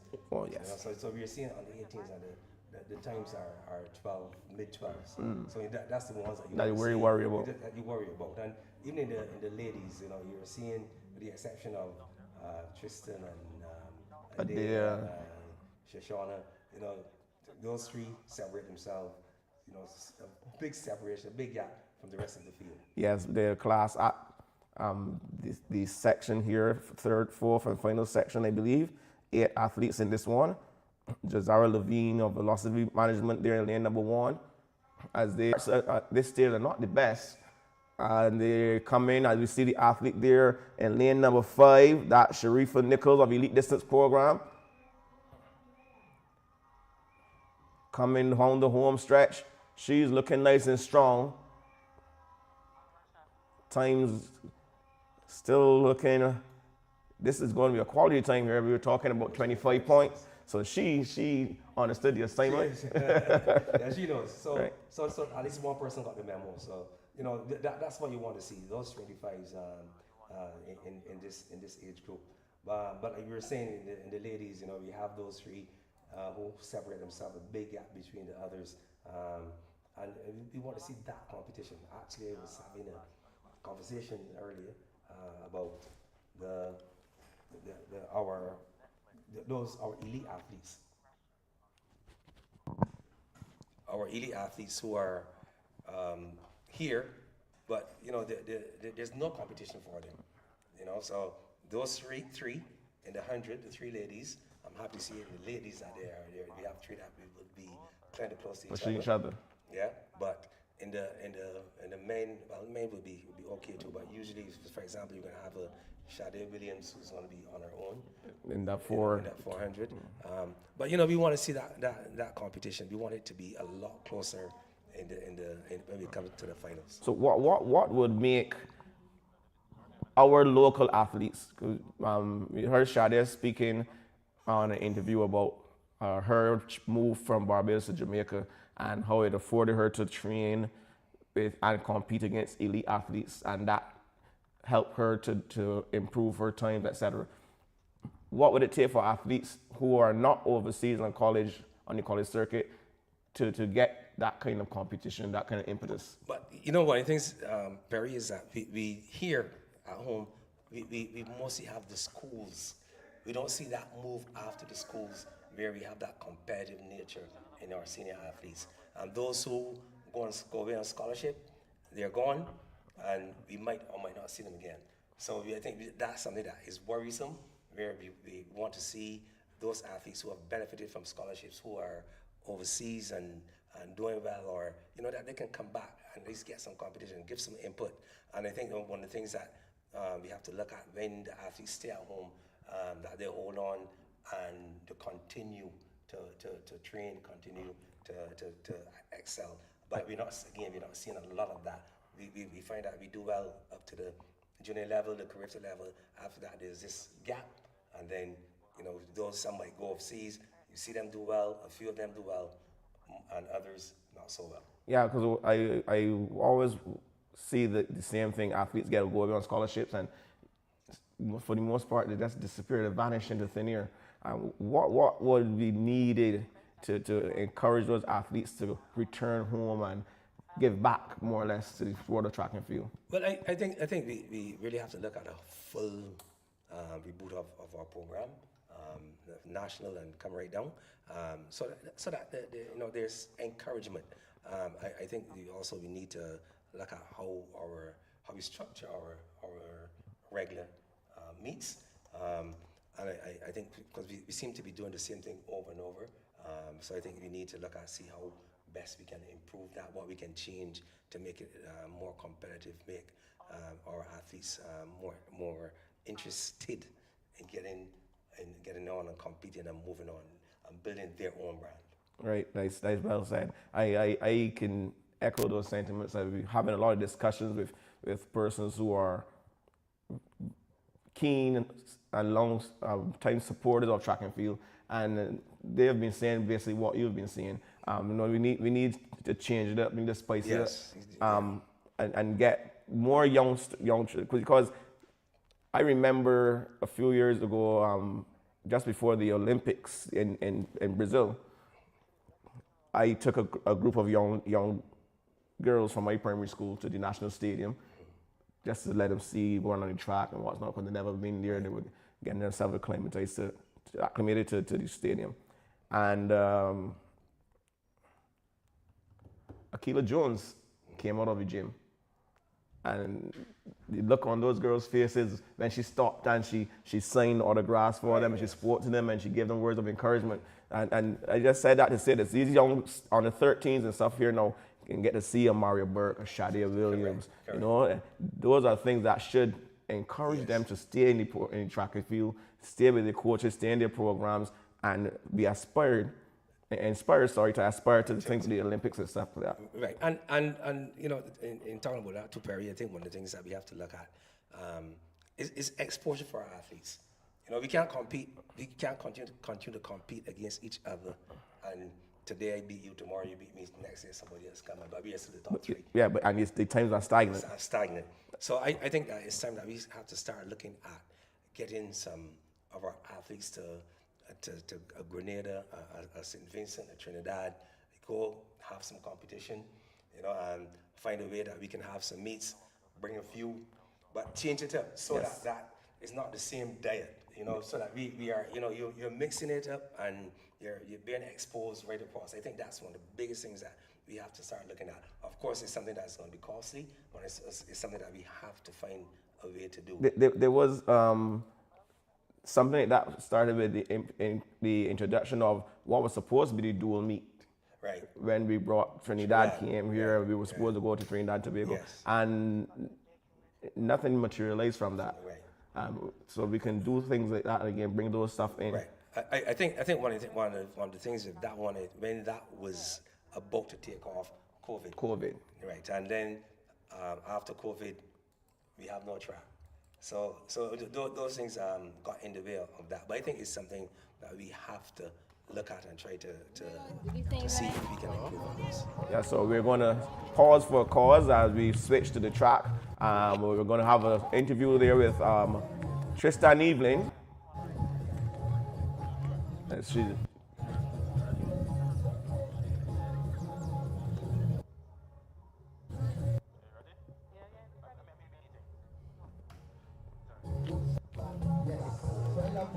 Okay, so joining me now I have Tristan Evelyn. Tristan, first of all, congratulations. Class performance there from you, the women's 100 meters. Just talk to me about your race. Yeah, I just wanted to come out here, get a feel of the track and, stretch my legs a little bit. And it's the first time that you're competing on this track. How's it feeling? This is the first time here at the Usain Bolt complex. It feels good to be on a new surface. And of course, chasing you need to hit. To me, in terms of your mindset is just to go there and execute a complete race from start to finish. And of course, you'll be confident because you clocked an 11.03. Of course, we do know that it was wind assisted, but have a confidence to know that you can actually get that sort of time. Definitely, it's my fastest options time, and so for me, you work this year and just to go there and execute. What will you be drawing board for the different? Complete race. Complete race, she says. That's Tristan Evelyn. Obviously, she did well, winning her heat, and she's on to the final later on in the women's 100-meter event.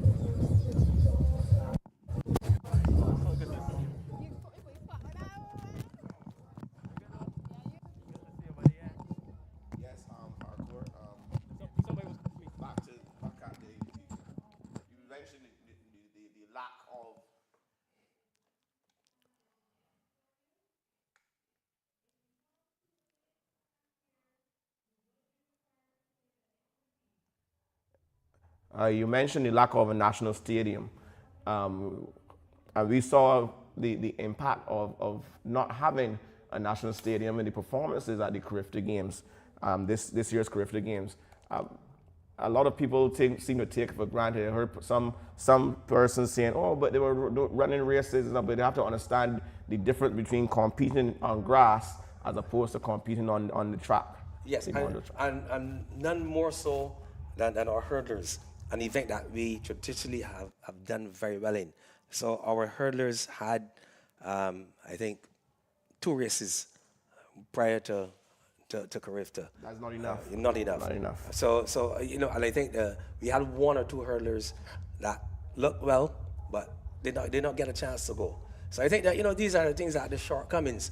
Our high jumpers in particular too, they were hard done by because jumping on grass all year round. So you go to the new surface, and one of the complaints that I heard coming back was that they could not get adjusted to the takeoff and that in the approach, and as they make the approach and getting ready, preparing for takeoff, they couldn't get used to it. So that was an issue with them. So those 2 areas in particular, really hard done by. But I think we have to understand that move from natural to synthetic. Yeah. Final thing from you, Harcourt. What are your predictions about qualifiers? Sorry,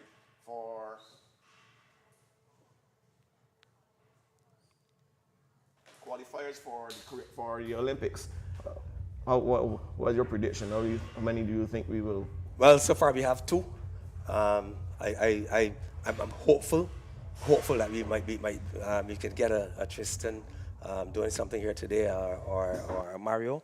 I'm hopeful that we can have 2 more, but and again, the lack of really good competition is going to be the serious drawback. Yes, of course, we saw our 4x4 team missing out on qualification. On it, yes. I think too, when you look at the world ratings, we don't compete enough.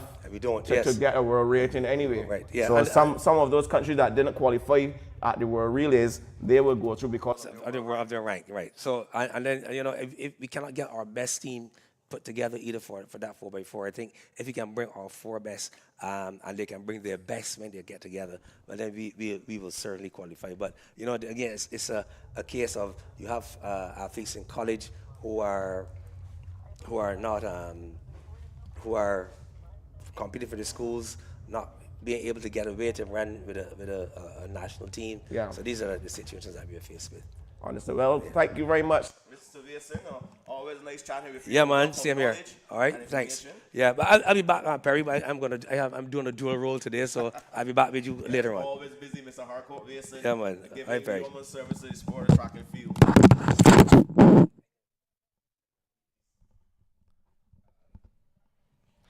Yes, so again, we welcome any questions, queries from you or our viewers, especially as well. Here are the National Dasani-Powerade National Championships for 2024. This is, as I said before, an extremely important national championships. This being an Olympic year, and I'm echoing Mr. Wilson's sentiments as well. We really would like to see more athletes qualifying for said Olympics. So we're getting ready now for the hurdles, sprint hurdles. We're going to start with the under 18 boys and move up to the men. Of course, we know we've had some extremely good hurdlers in the form of Ryan Brathwaite, world champion, Shane Brathwaite as well. So let's get ready to introduce these athletes. The record, the meet record, 13.20 seconds, set in 2008 by Tyrell Ford of Rising Stars. And in lane number 2, we have Kevon Wickham, Princess Margaret. In lane number 3, Marquise Carmichael, St. Leonard's Boys. In lane number 4, Rashawn Holder, Southern Stars Track Club. In lane number 5, Kamari Cummins, a Quantum Leap. In lane number 6, Jaden Dowrich, Proformers Track Club. And in lane number 7, Malachi Eswick of St. Leonard's Boys. These are the competitors in this, the only section of the under 18 boys 110-meter hurdles. Of course, the hurdle height, some 91 centimeters.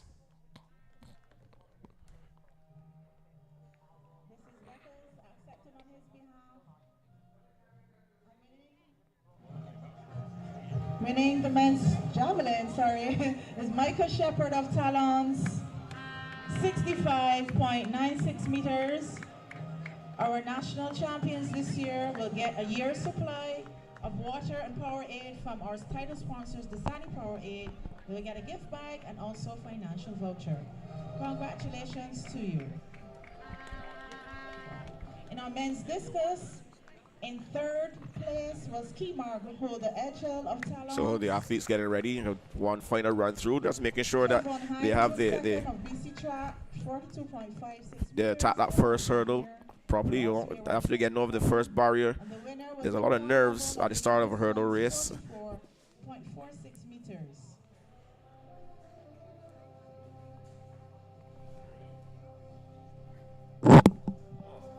We'll be doubling up with the women's javelin. So Raya Gates was 3rd, elite distance. Janila Adderley was 2nd from Talons, 40.10 meters. And with a new meet record of 49.14 meters, Kayla Thorpe. She returned. She's out of the island. She flew back last night, but she threw 49.14 meters. Our final presentation will be for the So we are getting ready now. Looks like the youngsters are ready. See, you are having some interesting conversations there with the likes of the Mario Burks and Tristan Evelyn, etc. Yeah, that's right, Perry. Some interesting comments there coming from the athletes as well. They're happy to be back competing at nationals. Obviously, you know, it is the island's premier track and field event in terms of the seniors. So they're happy, excited, and of course, chasing those Olympic qualifying standards, as you saw and heard Mario and Tristan, especially speaking about Tristan. She actually said to me that she believes she's in good shape. She's very confident, having clocked that 11.03 win assisted time, and you know, she'll be hoping that later on, once the win is kind and conditions are good, of course she'll be booking her ticket to Paris, France. Yeah. Yes, I had an interesting discussion as well with Harcourt Basin here in the studio. He shared a lot of insight and knowledge on what is going on as usual, and we were discussing the times and stuff of these athletes are running. You know, a little worrisome at the top end. The older you get, you really should be running closer to the records, etc. But we'll see what happens as these athletes go on. As we would have given Neely an assignments already for this, the only section in the under 18 boys 110-meter hurdles. We see Kevin Wickham, Marquez Carmichael, Rashawn Holder, Kamari Cummins, Jaden Dorrit, she's back, and Malachi Eswick. 1, 2, 3, 4, 5, 6, 7 young men. Six young men. Yeah, in this one. And we'll wait and see who will become the champion here, because it's only one section. One section. Interesting. Under 18 boys. And hurdling was one of Barbados' strong points as well. Yeah, Barbados have produced the likes of Shane Brathwaite, Pan Am champion, Ryan Brathwaite, world champion. Yeah, Greg Morris Swift as well. So history has shown that the island has done well in terms of the hurdling events. Especially men, the male hurdlers have been doing exceptionally well. Ooh. Looks like Malachi Eswick from the naked eye. He looked to have went a bit, just a tad too early. But perhaps, I don't want to preempt anything, Perry. Yeah, they're going to go across and have the deliberation, the discussion, the starters. Yeah. But from our vantage point, yeah, looks like Eswick.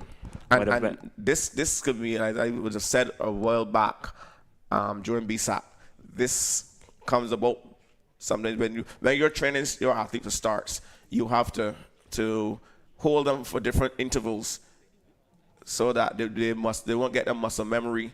Or it looks like he has been ejected from the race. See the dreaded red card. A clearly obvious false start. Unfortunately for the young man Eswick or St. Leonard's boys. But as I was saying, that goes back to when your teaching starts, your training starts, you have to hold them in a set position, different intervals, because every starter is not the same. Every race will not be the same. So you can't train them to on your mark, set, backs, and go. You need to hold them at different time intervals, sometimes longer, sometimes shorter. Sometimes you hear the athlete say, but sorry, I wasn't ready. No, you have to be ready. Yeah. So, yeah, unfortunate there for Eswick. He is at the under 18 division though, so he has some time to be back with us, of course. But yeah, nobody wants to false start. And we see at the highest level, Usain Bolt has false started already. Remember. And that opened the door for Blake to go on to win that 100 meters that year. World Championships, I believe it was. So we have now reduced the field to 5. Wickham, Carmichael, Holder, Cummins, and Dulwich. Off and running. Who's going to get there first on the outside? It looks like Dulwich of Proformers. Proformers has a really excellent hurdles program, and they're showing it now. Proformers, Jaden Dulwich, 15.13 the flash time. Yeah, he cruised through the flat and he's back. And when there are barriers in the way, shows that he's still that consistent athlete and very dominant. And well done. What a performance there from him. He really dominated from start to finish there, Dorich, and the flash time is 15.10. We're seeing here on our clock upstairs. That's 15.10 rounded down. Still a lot of running left for him to do to get there, that 13.20 second record. Yeah, but well done there to Dorich. Yeah, a win is a win. You can work on the times once you put in the training, and ensure that the coach at Performers will be putting in the training. As I said, Performers there and Rising Stars, they're two clubs that have excellent hurdle programs. Yeah. Of course, also Brian Holder, Extreme Velocity. His hurdle program is good as well, decent as well. As we move on now to the under 20 boys, only 4 athletes going in this one. The record 13.64 seconds, set in 2010 by Gregmar Swift, then of Quantum Leap. So we'll wait and see what these young men can do. Looks a good feel. See Nikolai Kennedy there, Carifta Games bronze medalist back in 2021 in Jamaica, Kingston.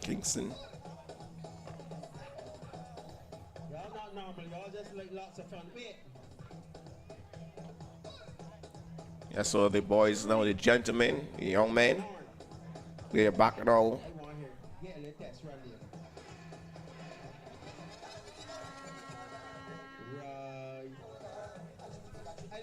And they are ready to be introduced to the spectators out there in the stands. And we will introduce them to you here, our Sports BB followers. And we have in lane at number 3, Rodnico Carrington of Extreme Velocity, sorry. And lane number 4, Rashad Gibson of Princess Margaret, should be. We may have a mix-up here, because I'm seeing the Performers athlete who should be in 5. He is there in lane number 4.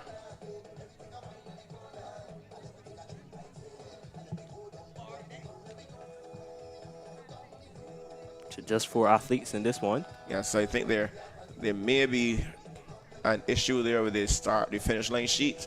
So we're going to wait, because what we are seeing and what we are seeing on our screens and what is on the track does not correspond. Yeah.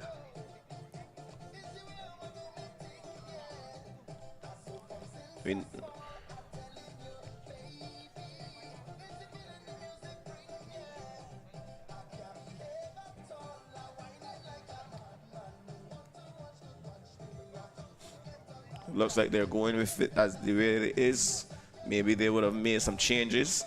So now we got lots of clubs down here, lots of coaches. You know, each and every time I come here, I have to thank the coaches for working really hard. And we can see the output. Output looks nice. Barbados is in good hands. I wonder if Excel Posse is anywhere down here. I'm sorry. See the athletes there on your screen going through. The blocks are set already.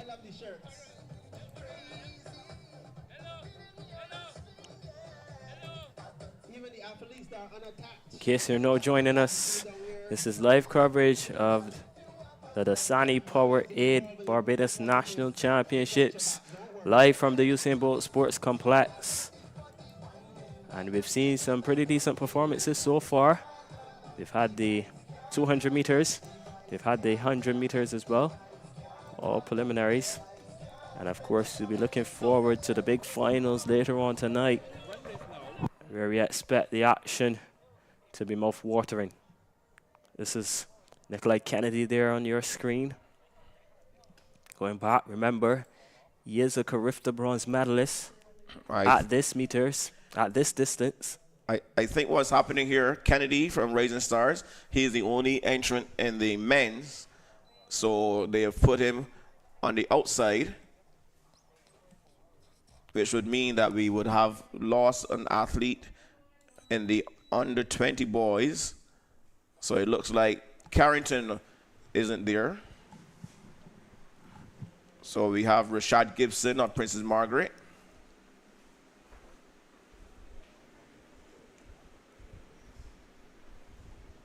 No, so Carrington is there. There's no Princess Margaret athlete. So Rodnico Carrington is there. Then we have Dominic Downs of Pro Farmers.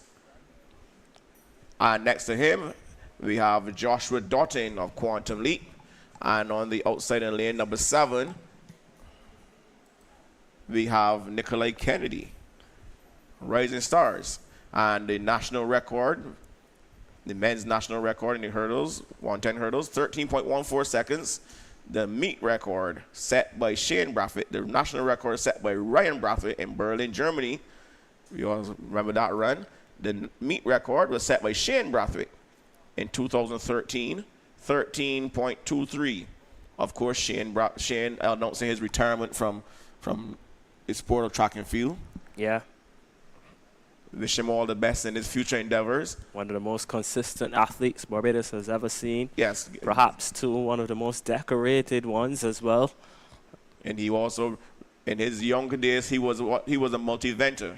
He did. Yeah, 1 goal in 2007. Yep. As they're off and running. So these are 2 separate races, but the young man there, as he's holding Kennedy, he's holding close to Kennedy. He's using Kennedy there to help him draft along. So it's going to be Joshua Dottin of Quantum Leap, winning the under 20 boys 110-meter hurdles.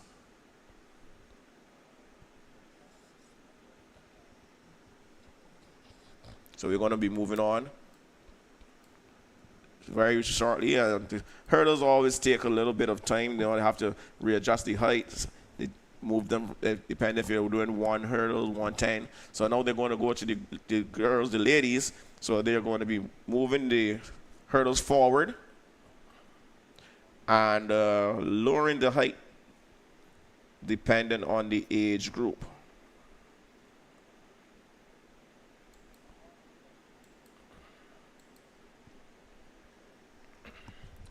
So we still have to show you that replay of Shadia Williams' 400 from yesterday.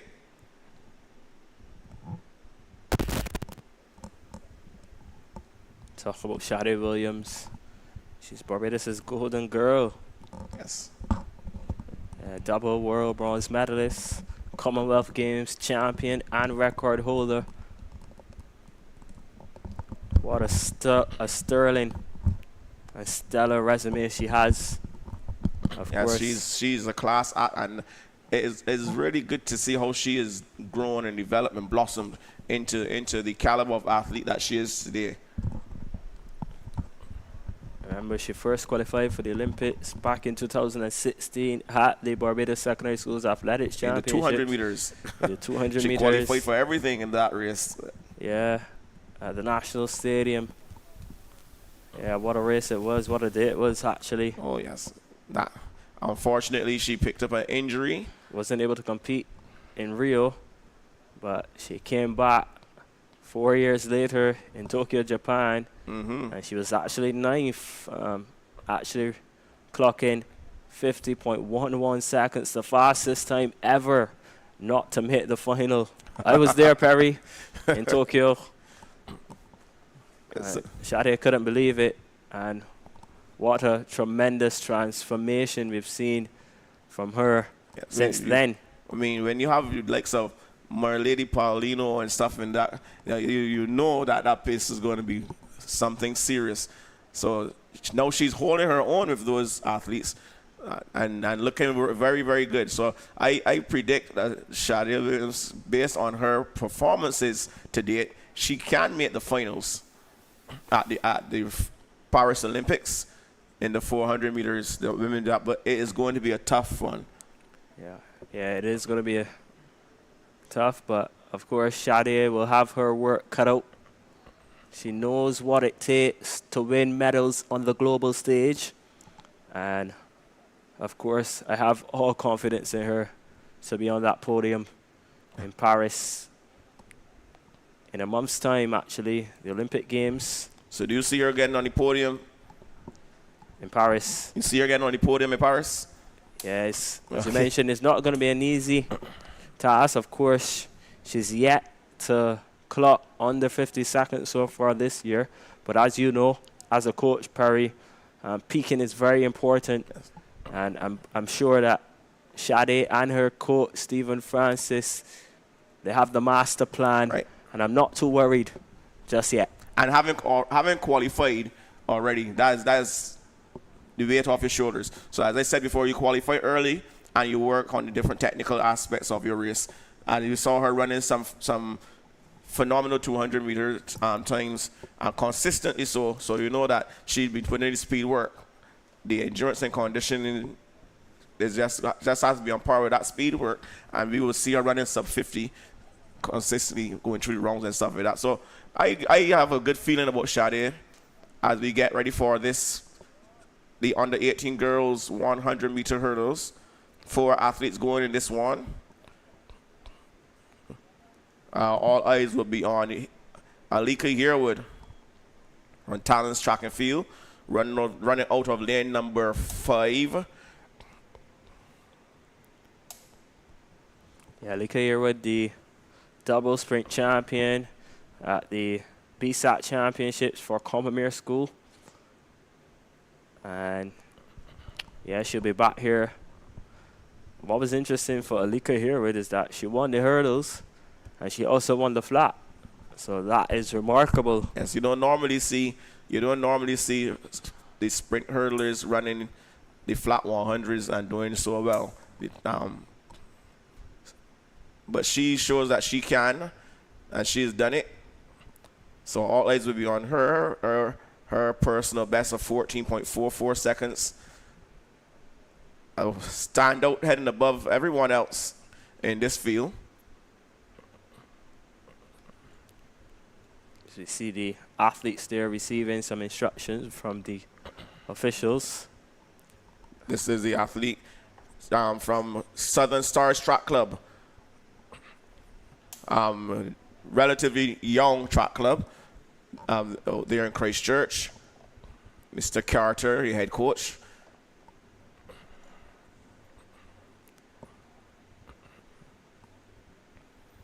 I think that was born out of the alliance that was formed between Christchurch Foundation and Milton Lynch and Christchurch Girls School. So now we're ready to introduce these athletes.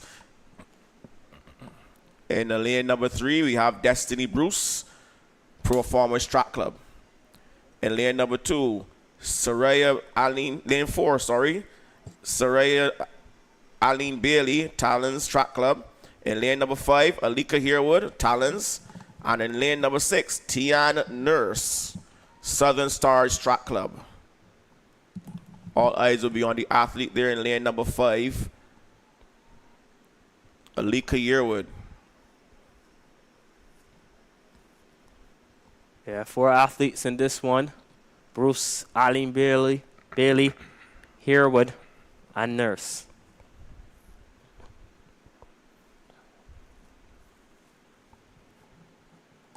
They're in the blocks. Oh.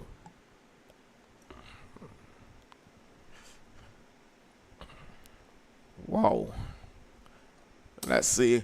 A lot of nerves there at the start for this one.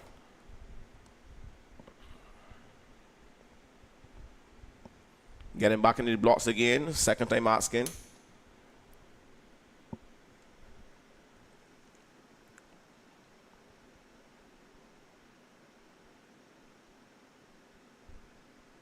Silence around. There they go. And look at Yearwood out like a shot in a gun. Out of a gun is all Yearwood. Alika Yearwood running away from the field with this one. Making this look so easy. She's putting on a hurdle clinic. Alika Yearwood slamming the field. 14.53 the flash time. We're going to see what the official time is going to be. 14.43. So personal best for her. Yeah, comfortable performance there for Malika Herwood. I mentioned champion at BSAT, and she's come back here and showed her brilliance. All had expected her to be victorious. The only thing we were looking at really was the time, 14.40. And that's a good time, and I'm sure that she'll be happy if that. Destiny Bruce of Performers, I think she came in for second, 15.27. And Shariah Aline Bailey of Talents, she was third in 17.35. Sienna Nurse, fourth, 18.42. So that's also personal best for Aline Bailey and Nurse. They ran personal best as well. So it comes down to how do you qualify success. For me, I would say that all of those girls who ran personal best reach some form of success because you're getting better. You're beating your former self, your past self. So you've gotten better. And we need coming up with the under 20 girls 100-meter hurdles. Lots of familiar names in this lineup, Perry. I know you'll give the viewers and the listeners the lineup in just a couple of minutes. But yeah, I'm excited to see these young ladies take to the track. Oh, this is going to be rekindling of some rivalries. Some of these young ladies.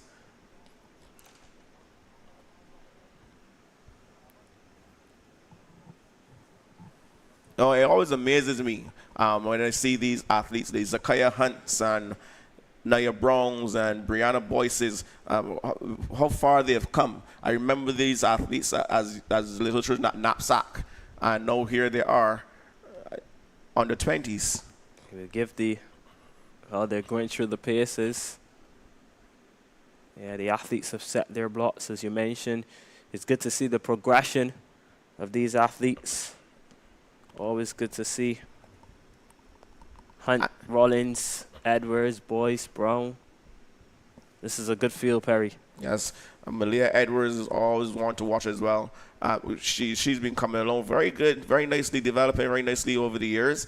Malia, of course, she would have represented Springer Memorial School, and she was a handful there in her age divisions coming up through the ranks at Springer Memorial School.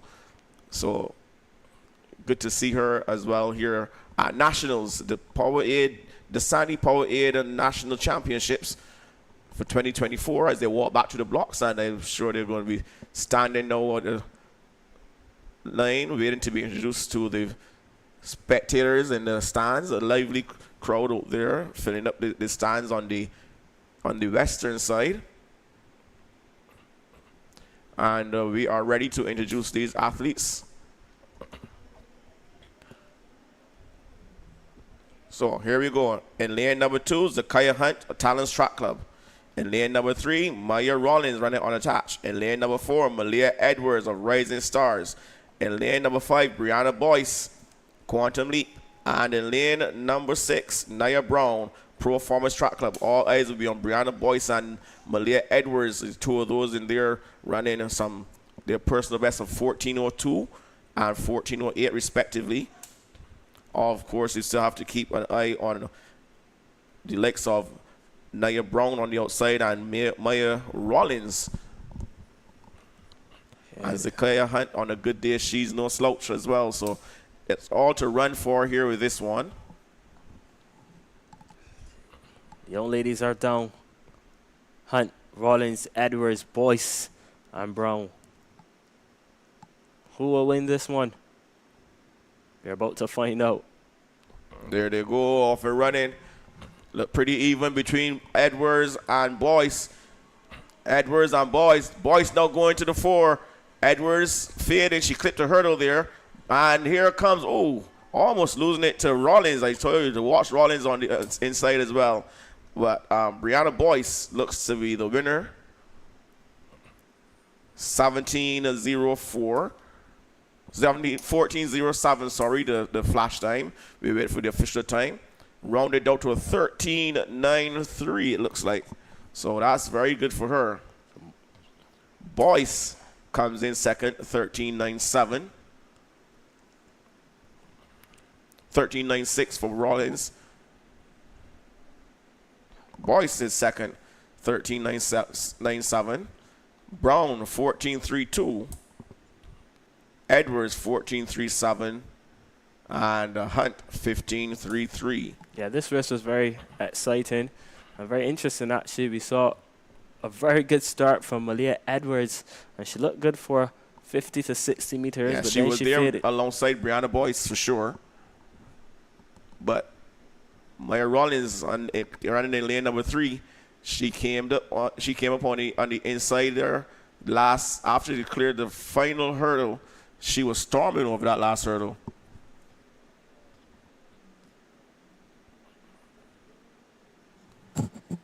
As I said, that field was an interesting field. Anything could have happened there, and we saw the results. The favorite came second. As we move on now to the women, the national record, 12.88 seconds, set by Carrie Beckles in 2015 in Beijing, China. And the meet record, 12.93 seconds, set in 2016 by Carrie Beckles when she represented Rising Stars. You know, Miss Beckles now, she's called by her students at Princess Margaret up there in Citrus, St. Philip, doing a really good job with her charges up there in St. Philip and helping Princess Margaret to do what St. George would have been doing before. Those schools that you would never have really heard about being a factor, they've been really factoring in heavily in the BSAT. Yeah, well done to Coach Kerry. Doing a fantastic job with Princess Margaret. She'll be happy, of course, as you mentioned, Perry, with the performances that she's seen at the concluded Barbados Secondary Schools Athletics Championships this year. And, of course, she'll be hoping that she can get those same type of performances, of course, next year. Oh, yes. And when we go back to the original format, you know, BSAT had a truncated format this year because of the time constraints, the time frame when they had to wait for this track to be relayed. So they went straight finals in most instances. So it's going to be interesting to see how everything factors in as they go back to the original format. I think this old format, this truncated format, did an injustice to the Allen School in the girls division. I believe that they would have been at the top of the pile in the girls if we had gone through the zonal coming. I think that would have been good. But nonetheless, we move on to the lane assignments. In lane number 1, we have Ayana Morgan of Quantum Leap. In lane number 4, Adea Brewster, Talons. And in lane number 5, Michaela Smith, Proformers. All eyes will be on Adea Brewster for her personal best time of 13.66 seconds. Yeah, only 3 athletes in this field. Morgan, Brewster, Smith. And yeah, you mentioned Brewster is the favorite, 13.66. It is a good time. But of course, the national record stands at 12.88 and the meet record is 12.93. So a lot of running required if she's going to get to those heights. Yeah, I mean, but this is the national championships, ladies and gentlemen. If you look at the athlete who set those records, Carrie Beckles, and there they go off and running, a little slow start there for them. However, Brewster, she's now going. Morgan trying to hang with her on her left side, but Brewster is getting to every barrier first, and she's winning this one. 13.85 is a flash time. I'm sure that may be rounded down. We're going to see 13.60. So bettering her personal best once the wind is good. We should see. Morgan ran her well for the first 3 quarters of the race, I would say. Yeah, nice crowd building here at the Usain Bolt Sports Complex for the Dasani-Powerade National Championships. Yes, I think Barbadians if they can watch track and field all year long, they would watch track and field. And the Barbadian public, in terms of track and field spectatorship, they are very, very keen and knowledgeable about what's going on in track and field, and events like this and the much missed relay fair. You know, they really would be out in the numbers for those kind of events. Of course, we wish to see a revival of the relay fair. That always drew a crowd of supporters from all over the island and some from overseas as well, because they will have the regional athletes coming in for that event.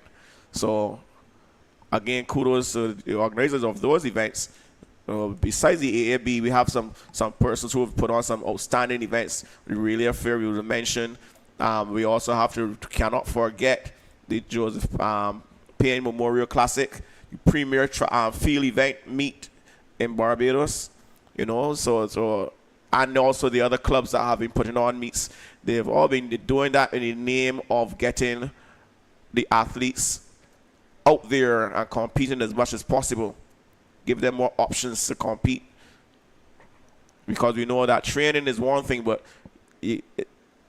training and not competing, what are you training for? Yeah, I think we're done with the hurdles now, Perry. Yes. As we move on swiftly. We're moving on to the 1500 meters will be coming up next. So the 1500 meters will be coming up next as they clear the track. I know there's a packed schedule, as you said before, so we're gonna. And one kudos to the organizers, they have been rolling out the events in a timely fashion. I have to look at my schedule to see how close they are to the times that they would have set.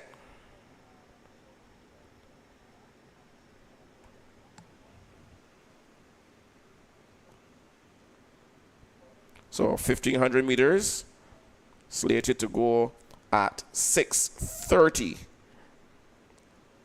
So they're right on course then.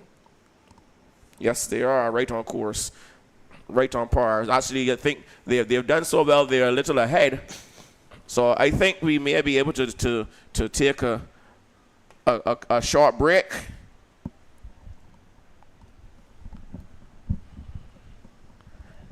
I think we may be able to take a short break and come back to live action here at the Dasani-Powerade National Championships 2024 here at the Usain Bolt Sports Complex. Stay tuned, don't go anywhere. We'll be right back with more live action.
And we are back here in the Star Studio, and I have with me Miss June Cattle.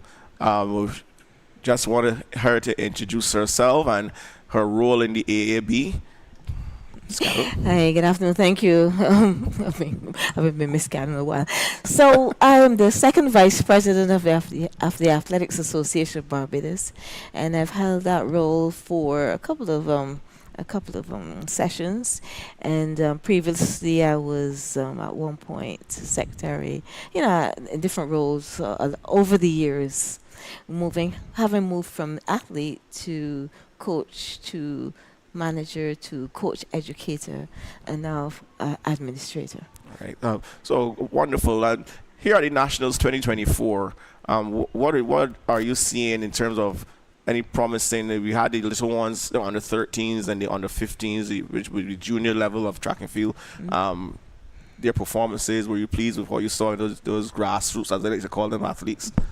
Grassroots, they're always interesting. The Barbados National Championships, senior championships, really are meant to showcase the best that we have in track and field. Of course, we will include the juniors, the grassroots, because we need to project for the future to see, and encourage the ones coming up. So we've had those. We had some under 18, some under 13s. Some look very promising, and of course, there's a whole lot of room for improvement. Yes. So we can see where the needs are. This is a good opportunity to examine what is there, to see whether the needs are more technical as opposed to an emphasis on volume in the training.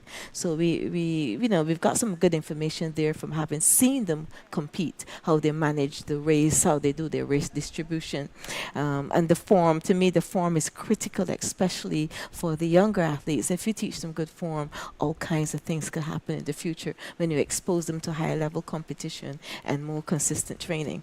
Yes, as we get ready, this is 1,500 meters. It's a very big field, so I will have to go. I think they have put the women in there as well, because I'm sure I saw Carly Pipe in there somewhere. So we will probably have merged both events. Again, yes, they would have. So we're going to give you the full lineup, all of the competitors in there, and then we'll continue to have our discourse. Here would be the under 18 girls, Lachelle Wilkinson, Princess Margaret. Of course, you know her and her prowess, and she would have gone on to represent Barbados at the Crifty Games. Renicia Brooks, Elite Distance Programs. Zakaya Goddard, Quantum Leap. Victory Bourne, she is more triathlete. Yeah, and road runner. Yes. Elite Distance Program. Asia Ennis, Elite Distance Program. Tamara Mears of Quantum Leap. And Sharifa Bess, also of Quantum Leap. And in the women, we have Carly Robinson, Elite Distance Program, and Jade Williams of Quantum Leap. So these are two races in one. And we're going to take a look at the athlete up front. We know that Lachelle Wilkinson, she's one of those athletes that likes to lead from the beginning, and she doesn't like anyone passing her. So we're going to see what strategy she employs as they make their way up the back stretch. This is the 1,500 meter run for under 18 girls and the women. Looks like a leisurely pace. The pace isn't what we would call hot for the 15, but we definitely know how to distribute the effort across the race. And with 1,500 meters, and it depends on the level of preparation, how fast you can go out with the hope of being able to finish effectively within the medals, basically. Yes, exactly. But this is Wilkinson leading. I always say that we have different types of athletes. We, of course, Victory Bourne, she is what they call a one-pacer. She has one pace. She doesn't really have a kick, so she would have to be out front and hold on and tire the rest out. Wilkinson, she has variations of speed, so she will look like this is a nice easy run until someone comes up on her shoulder, and then we see her surge forwards. She surges.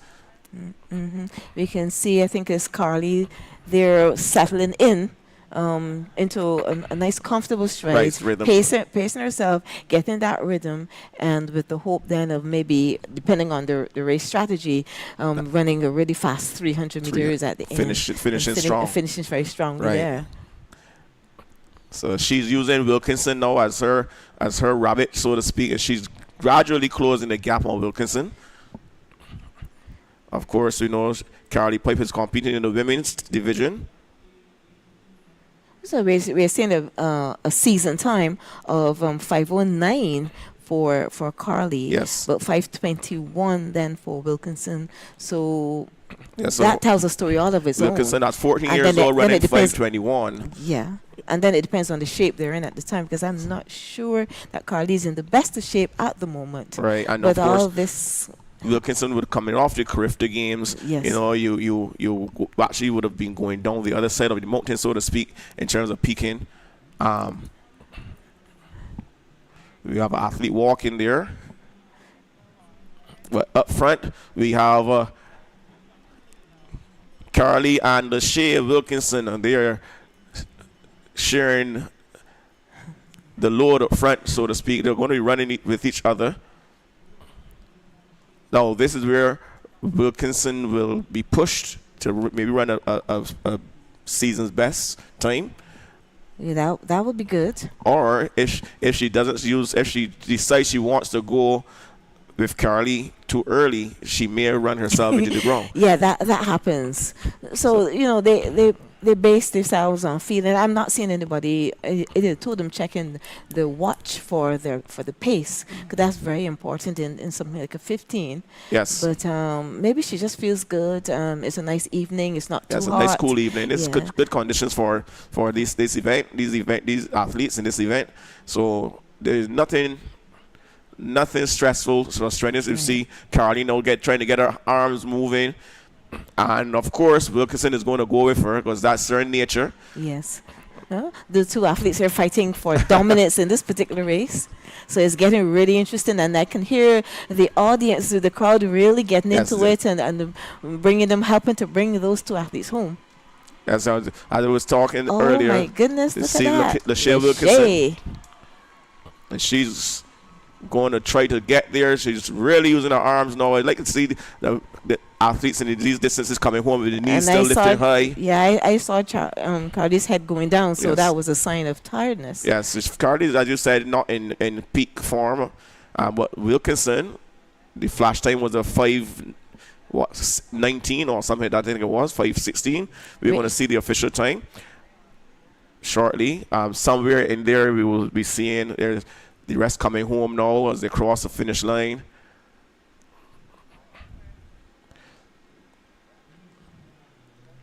So it's all happening here. Lachey Wilkinson showing that she's one to watch for the future.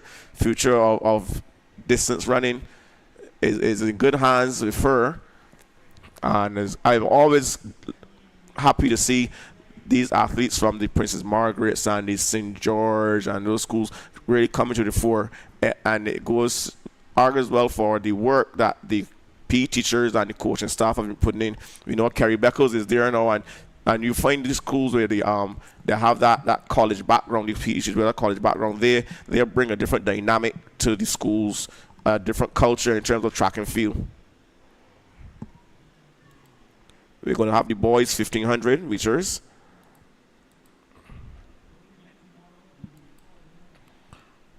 And we're going to see some interesting things happening in this one as well. If you look at some of the names in here, we should be seeing a good fight. I see two of the athletes from elite distance, 3 of them. Yes, the Williams brothers, Zenzelia and Yelia. Yes. Yes, they're going to be there as well. We have Matthew Clark. All eyes will be on Matthew Clark in this one, for Right. sure. Oh, yes, 4:16:39. So Matthew Clark is one to watch there at Cell LeBron Horn Small. So Wilkinson, 5:16:02. That's a very, very good time to end off his season as well. I mean, it shows that she's been getting better. So some training has still been going on. Oh, but of course. Right. So she's really wonderful to see her. So it's a good indicator as to how to go through her transition, and then to do her out-of-season work. Her general preparation then will be based on this end time. Yeah, the 5:16. Right, correct.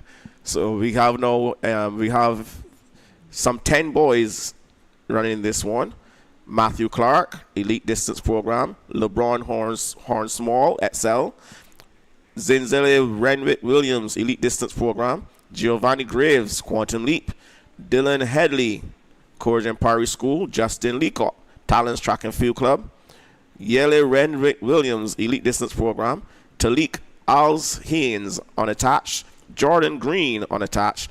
And Nathaniel Nurse of Blaze Track Club. So now we've seen all these track clubs coming up. We have a lot of track clubs, new track clubs coming up. Yes, so we're looking at the structure, making those training groups, ensuring that they're more structured so we know who's responsible, the qualifications of the people who are responsible. A very great emphasis on safeguarding for the athletes, so that structure ensures that there's everything in place for the athletes who are going into a training group. So you will see then as a result of that more clubs coming. And as well, especially if you scatter the clubs across the island. Oh yes. Right. Yeah, north, south, east, and west. So and the meet record for this particular event, the under 18 boys, 4 minutes 13.78 seconds, set by Ronaldo Rock, Elite Distance. You remember those days? Oh boy. Ronaldo Rock, he was a very 2017, dominant. Ronaldo Rock was outstanding. Very, very dominant force. His personality was out of this world in terms of his enthusiasm and right. always very, very there, achievement oriented. Since the boys now start to very spirited though. Yes, he was always a character in a good way. He always had this awesome way. This effervescence about him. Everything seems so light. Yes. Right, so. I don't know if 413 is a target for this particular group, but we'll see. Maybe I was discussing with my co-host just before you came in about success. How do we rate success? And anything faster than 4:16 is, for me, for Matthew Clark, I would say, well, hey, that's the success because you've beaten your former self. For the season, because this would be the season. Right, and best. Something to work on for next season. Yes. So these two boys up front, this looks like Matthew Clark and can't make out the strip of the other athlete. We're going to see if you can get there. So that's Clark. And is that Blaze? No, that's not. And Matthew Clark is leading for sure. We're trying to get the bib number of the athlete with him. You can try to pick him up as he come up they go up the back stretch. You can try to pick up that bib number as they go up the back stretch and see who that athlete in second. But Matthew Clark is already stamping his authority on this race. And you see him easing away. Every stride getting further and further away from the competitor there in second place. You can tell a lot about the athlete in terms of the efficiency of their movements. Yes. Look at the arm action, very, very efficient arm action for him. Could do with some improvement still, because there's still a little bit of wastage, a little lag time, right. Facilitated by the rocking and so on. And he could do with more efficient use of the lane itself. Yeah, because he's running a little too wide. A little too just wide. Have to hold closer to the rail. Yeah. But that takes some effort and concentration too. So he's running pretty freely, pretty openly, and his chest is up and wide, and there's not too much sway in the head. Yes, like I said, I like to see them coming home with the knees up and arms moving, right? And he's accelerating now. This is going to be, I think, the last lap, I believe. So it looks like he's really attacking that time. He wants to run faster than it's 4:16 for sure. Question is, can he? He looks strong. He looks good for it. He's all out there by himself, going up the back stretch.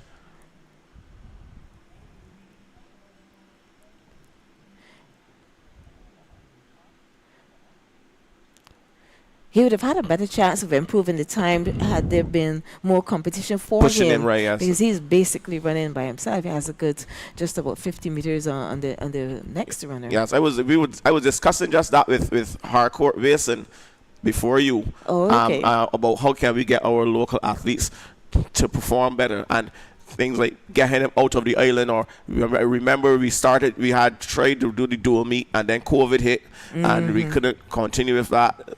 So things like that, those kind of meets are required for our athletes to get quality regional and international competition. But here comes Matthew Clark coming home. We're going to wait for the flash time. Looks like 4:13 and change.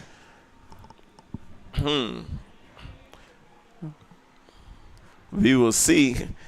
That's a very good time if it stands. The record could be in trouble. And it didn't look like that. That last lap was a negative split for sure. That last 400 was a negative split that he was running.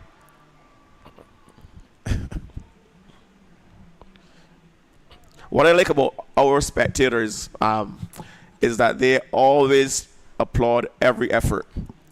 It doesn't matter if you're winning, if you're coming last, whatever. They always encourage the athletes. The energy they put out to those athletes on the track really gets them around. And I really appreciate our Barbadian spectators. They're knowledgeable and they just love track and field. They ought to love track and field. It is the best sport, isn't it? But definitely these athletes we see around here putting this effort in, it shows a lot for the more positive aspects of our society. Yes. We're seeing people making this effort. And this youngster, 11 years old. Persistence, that effort, that commitment, the seriousness with which to go about their training and their competition, all that is to be commended. These are some of the best young people in the island. Yes, and remember, we had Luke McIntyre. He started at the same age as that youngster there as well. I'm saying for 13:50. If that is the case, that would have bettered the previous meet record of 4:13.78. So congratulations to Matthew Clark of Elite Distance Program. 4:13.50. Wow. And it didn't look like a record-breaking run, except for the last maybe 500 meters or so when he really started to open up. But there was that consistency. He pretty much held form most of the way. He like we were talking about the efficiency of his effort. He didn't waste a lot. We could see where he could have gone even faster had there been more competition. And his position in the lane itself, instead of running so wide in the turns, he could have drifted into the rails and those little things will just take off a little hundredth of a second there or whatever the case may be.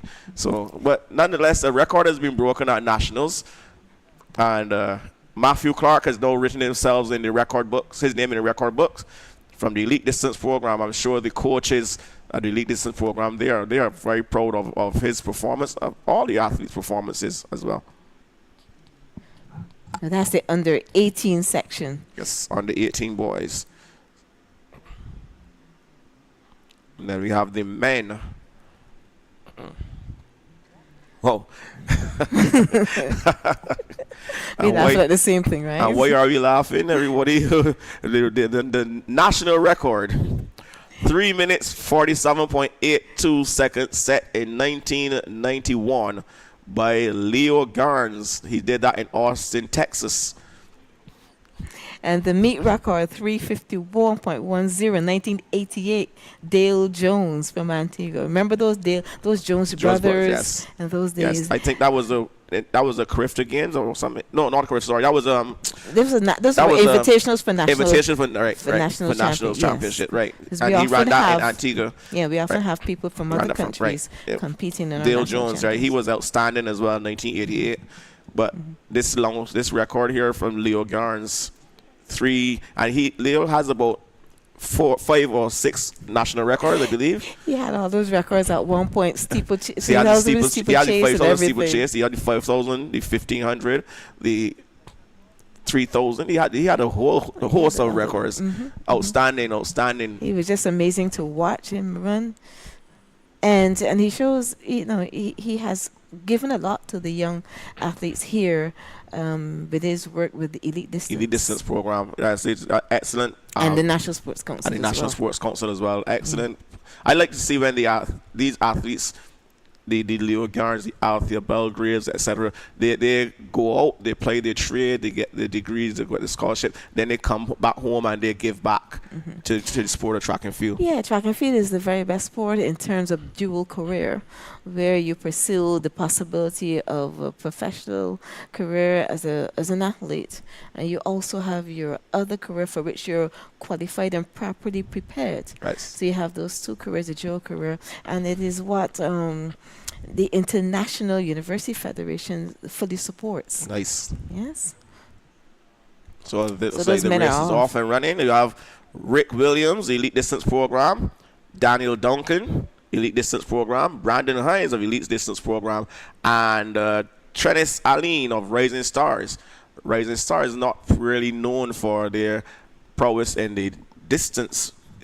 Says they're more into the sprints, and they're known more for the sprints and hurdlers, sprinters and hurdlers. But nonetheless, it just goes to show that when you're coaching an athlete, and you would know that as well. You may start out as the little ones, that's running everything, which it should be doing, and then you decide, okay, well, this is where we're going to put you because this is your strong. You're not going to be over here with these sprinters or whatever. We're going to put you in the mid half, the quarter milers, half mile, etc.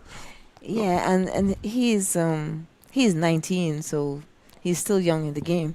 So there are other possibilities actually for the other events, and with the training group, you will find that there will be a group also of coaches who, even though your club might be known more for sprinting and hurdling, you have a group of coaches. You have that support for all the events, and they did some wonderful performances on Thursday on day one in the throws. In the throws, yes, that was at Courage and Parry. At Courage and Parry, yes. I'm going to have to take a look at those results sometime before the close of play today or tomorrow. I'm always interested in the field eventers. I don't think that we do justice to them. Thursday was wonderful. They were on stage. They had it all to themselves, just discus and javelin, and a dedicated, enthusiastic crowd under the lights at Courage Parade. Nice. It was a really nice event. And these things show that maybe we need to pull them out from the track events every now and then, because would have happened with the knapsack this year. We actually had a field event days, zonal field events, and then we came back here for the track events. And the teachers, the PE teachers, were like, whoa, we should do this more often, because they finally got a chance to see their field eventers up close and personal competing. So the only thing missing was the spectatorship. Of course, they were at Courage and Parry during school time, so it was kind of hard to get spectators there. So yeah, you need to then have the opportunity for everybody to get that atmosphere with the crowd cheering and being excited and all that, both for the field eventers. This and is the Rick track Williams, I believe.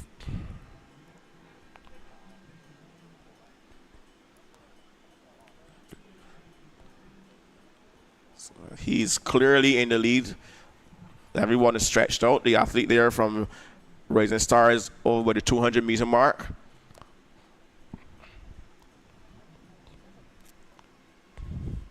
So it's going to be interesting to see what kind of times he's going to run. He looks very strong,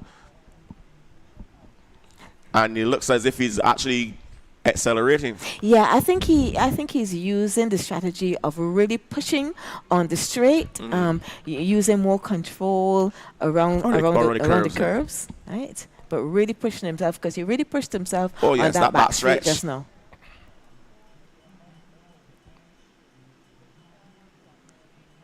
He looks very strong. A bit more controlled running here. And then let's see if he really pushes, really uses the ground, really drives his elbows backward, keeping the trunk steady, keeping the head as steady as can be expected. Oh, that's a nice run. That's a vast improvement there in its time. Yeah.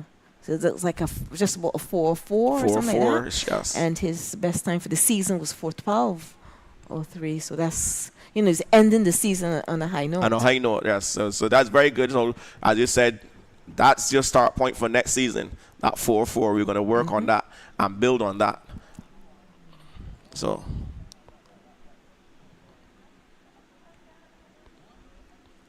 I think they should have one more athlete out there. Yes. That's the youngster from Rising Stars. He's at the 200-meter mark, I believe.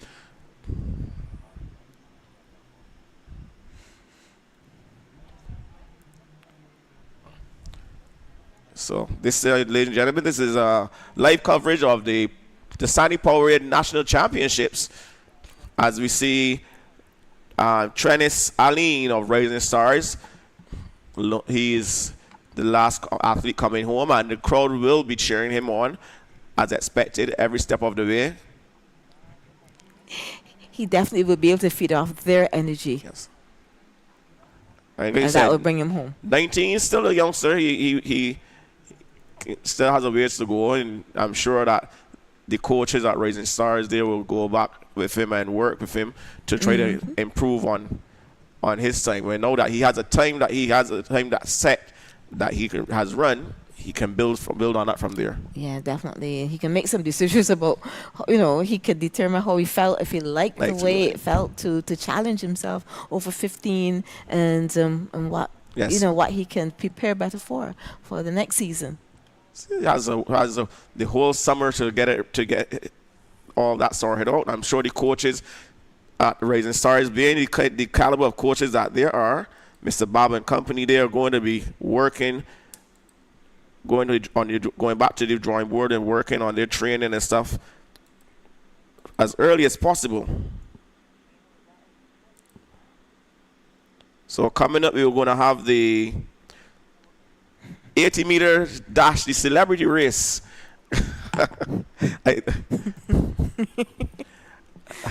I think this is a brilliant idea if you want to really get more crowd viewership for nationals or any track and field meet. I remember the senior games. Dunksman, he ran that 4 against Greg Ward, and he was in a spot of bother at the end of the race. People don't quite understand what the 400-meter challenge is. And he never ran a 4 in his life, and he just went told. Right. You need to understand about the piano on the back, the monkey on the back, the gorilla on the back. And the lines jumping up and dancing in front of you. Oh my! And be able to bear that lactic build up and work through it. And what most people do is get tense with it. And the tenser you get with it, the worse it gets. So you need to find a way to relax while maintaining the form. Use your arms, not limit yourself by squeezing the arms up and getting that full range of motion on the upper body so that the lower body can follow. Yes, but it's easier said than done. Yep. Poor Dunks, man, he had trained, he had shared his training with everybody, but little did he know that running around circles is not the same as running the 400 meters on the track. But interesting enough, what I thought was interesting, he took a video, he recorded a video of himself in the ambulance. Okay? And that video had thousands of views in the space of maybe 2 hours after he posted it. So it just goes to show that the potential for advertising and stuff that and knowing that he is going to be here and some of these other social media influencers are going to be here. This is real. This is not talking about it. This is putting one foot in front of the other. This is committing your body. This is knowing that there's a possibility that you could fall if you don't pick your feet up. Yep. A lot could happen. And then being behind the camera in that way and you managing with your cell phone or whatever is a little difference to you being out there in the public eye for everyone to see. Yes. So I hope they're all up for the challenge, and I look forward to seeing all these people here. I'm seeing Dunksman, Mastermind, Keels, Full Clip, Grateful Core, Lead Pipe, and Sadis. Let's see. What we'll be looking for is start and acceleration. What their acceleration pattern is going to be like? They're running 80 meters. 80 meters. Yeah. So it's not a full. It's 80 meters. Yeah. So we can see a little acceleration. Maybe if we could split the race up in bits, as you ought to. The most we can expect then for people who are not fully trained, maybe 20 meters. 20 meters. Give it a good 20 meters, and then that's Yeah. hold on to the end. Achieve maximum velocity there. Yeah. Have the full maximum velocity sprinting, and then hang on. Hang on. Hang on for the other 60. hang on. And try to avoid deceleration. I think Dunstman's experience, that's been his second senior games. I think his experience in his senior games, running the hundreds and twos last year, and he only ran the 4 this year. He had to opt out of the other events because he was going to run the 1 and the 2 as well, but he had to opt out after the 4. I think that really took his life, so to speak. And he couldn't run anymore. But his experience running in a competition setting would probably give him the edge over the rest of these athletes. Yeah. These I think influencers. we have a wonderful event in senior games, and we need to make sure that we protect that. For many years, we've seen people safely put themselves out there, 80 plus, 90 plus years of age, and we've seen them go up against the best seniors in the world in Utah and do very well. I was saying at the senior games, I was discussing why can't we do something like that here? We can have our senior games. We can have if you want to call it, a senior Carifta or whatever you want to call it. We've had senior games here with people for the other islands of the Caribbean. So it was regional. Right, and then we maybe invite some of the international senior athletes to come down as well. Yes, yeah, we used to have that before, when we still had everything in place to be good hosts to international events. But maybe so we did have that. Maybe when we do get back a national stadium, we can look at probably reviving some of those events. All kinds of things are waiting to happen. Everybody's waiting with bated breath to see exactly when and what are we going to do once we get the stadium. While we wait, we have those senior athletes training, making themselves ready. They're finding the competition opportunities overseas at masters meets and so on, and they've been doing very, very well. I think we should be I'm really proud of what our senior athletes it sends a good doing. message. It sends a strong message to the youth of Barbados. We have a lot of young children in Barbados who have never run 50 meters. But when they see granny or granddad out there at 83, may inspire them sprinting with track shoes, vests, bodysuits, that's so inspiring. It speaks to our longevity. It speaks to healthy aging. It speaks to a whole lot of things that are good about our country and about our people. And people from, I know my friends down the islands, they were very, very impressive with the product, what they saw, the performances. They were very impressed when they heard the ages of some of these athletes, and they were estimating, Perry, she can't be 75. Low body fat. Oh my. Great form. What more could you ask for? And enjoying life in those years. And to think that event started.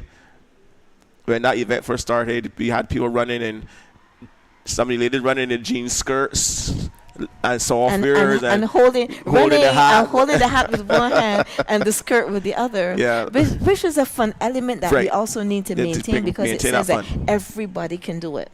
So we have to find that balance between the fun element that gives people the efficacy, the possibility of thinking that they could do it too. You just need to go and just sign up. So I'm gonna ask you the same question before we go off that I asked Harcourt. What are your predictions in terms of qualifiers for the Olympics for Barbados? I know we have 2. Mm-hmm. How many more do you see have a chance of qualifying or close to qualifying that may be able to qualify for the Olympics in Paris? I'd like to see a team of about 6. I'd love to see that. We do have some possibilities, and there's still a little opportunity left. So let's wait. Let's watch and wait, and give them our full support. Yes. Our full support. Well, Paris 2024. 2024. That's going to be, and I think that this coming Olympics is going to be extremely challenging. Yeah. We have some outstanding athletes in all the disciplines, track and field. So it is not going to be the favorites getting their own way. We saw Noah Lyles going to Jamaica to race his track meet, and Oblique Seville stepping up. Yes, that young man. Oblique Seville, Right. this year, Oblique Seville is nothing like the Oblique Seville from last Olympics. He's a lot stronger. But you could see the potential from back then. From back then, it just needed power, and that power is coming in. He's always an efficient mover. So I told personally, was that winning of that race by Oblique Seville was long in coming. It was on the cards for a while because of his potential as a youngster. And now we look at him now, his body has changed. He's a lot more powerful. He still has the form and technique. So he's going to be a handful. So it's going to be interesting to see these 1s, 2s, and 4s and the 4 hurdles. Yeah. But this meet itself, the national championships, it's a great meet. Yes. It's been going very well, and we do appreciate the people who've come out and are out there cheering the athletes on and looking to see if they could see someone qualify for Olympics. We're not going to call any name. I think that's what everybody wants to see. But it's a global ranking meet. Right. The Barbados National Championships is accepted by the World Athletics as a global ranking meet. So don't forget that qualification for Olympics has to do with the time, but also it has to do with your ranking. Right. So the final word, then having completed your race or your event in the particular performance, has then to come from your ranking as well. So you can't go through based on your ranking. You have to make the qualifying performance, but that then plus the ranking. So just because you made the qualifying performance doesn't automatically mean that you get there, because there's specific numbers of athletes that would be accepted per event, per entry. So it's going to be very, very interesting to see at the end of the season, coming on to the end of the season, what the list for Olympics is going to look like. Okay. Well, so and I'm hoping that we see 6 Barbadians in there. I think Harcourt mentioned about the same number as well. I want 6. I want 6. Reasonable. Right. So there you have it, ladies and gentlemen. Miss June Cattle sharing her wealth of knowledge and experience and expertise with us. I want to say thank you for joining me in the studio, and kudos to the organizers of nationals. You've been on point with the timings, and the events have run smoothly so far. I think this is probably the longest break we had between events, and I think that's there for a reason. But nonetheless, I want to say thanks to you. Congratulations to the Athletics Association of Barbados for putting on nationals, and we wish the Athletics Association of Barbados all the best for the future endeavors as we look forward to the next track and field season. Thank you so much. It's been our pleasure. We've had a wonderful team. We've had so many volunteers. A track meet is not like a basketball game. We need a lot of people, and the commitment is not 90 minutes or an hour and a half. Hours. It's like hours and hours, and we've had these wonderful volunteers come forward to help us. We've got the committed executive committee that those hours then pile up.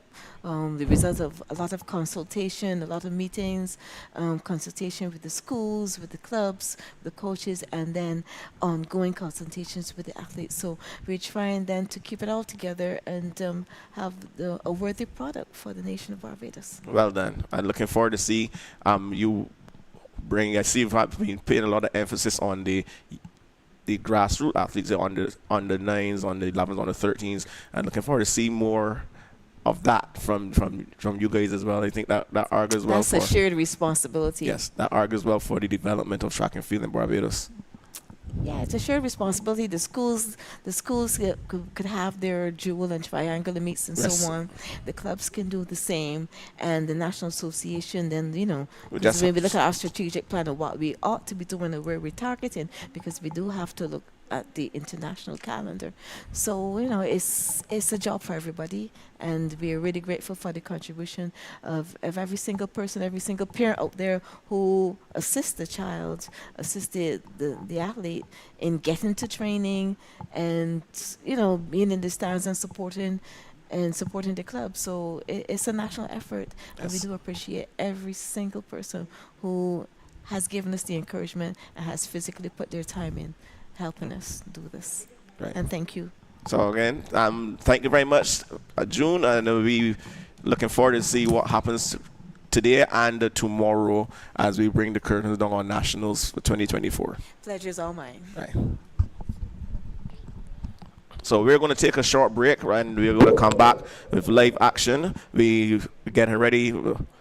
I see the lane assignments are there. I'm not saying the athletes. We got the what they call it, the celebrities race.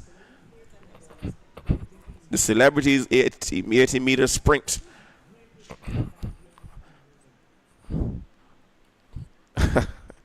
This is going to be interesting. I'm seeing the lane assignments up. I'm not seeing the athletes yet. For want of a better word, the athletes.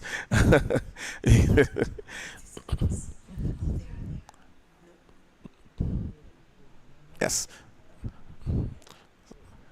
You're not seeing it, but on my monitor, I'm seeing Dunksman walking up to the start. So, here you are. They are now on the screen here. We're going to suppose to have 7 athletes. 7 athletes. We have Dunksman. We have some DJs. We have some Calypso entertainers. Supposed to have some Calypso entertainers. I'm only seeing 3 athletes right about now, but I know that our spectators were looking forward to seeing this from the time it was posted.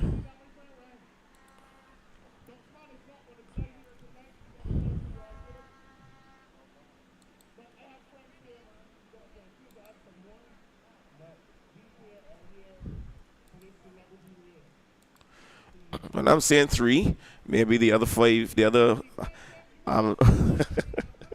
4. Now we've grown to 4 athletes. So I know Dunksman is there for sure. He's in lane number 3. He should be in lane 2, but he's standing in lane number 3. So I think DJ Mastermind looks like him next to him there.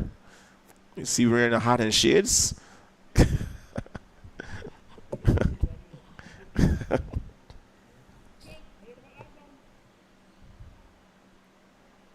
So let's see who's exactly who's there. So Dunksman.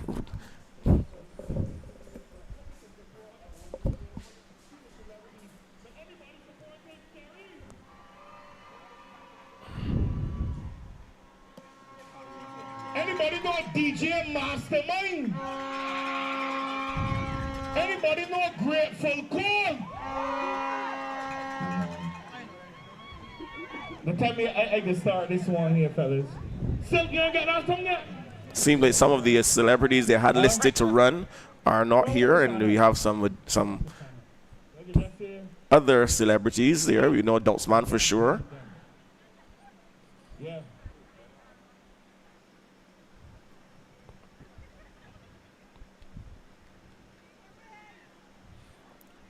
So they're going to be going 80 meters. Stay behind that first white line, please, everybody. Stay behind that first white line. Order and discipline you need. Your body there in the blue shirt, you don't understand English? Thank you. Everybody ready? If you're ready, say yeah!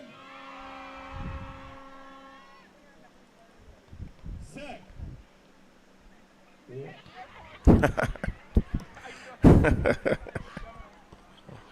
Robert is. I did that one, make sure they're ready. You got on. I got it. You got on. You got it on. You got it on. But you ran before the ramp come down. Hold on. Wait, stand up, please. Stand up, please. Stand up. Hold on. Talk to me, Benny.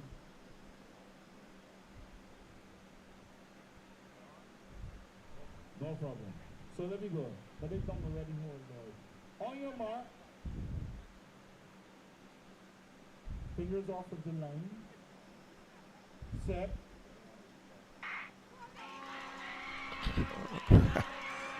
And there they go, off and running the celebrity 80-meter dash.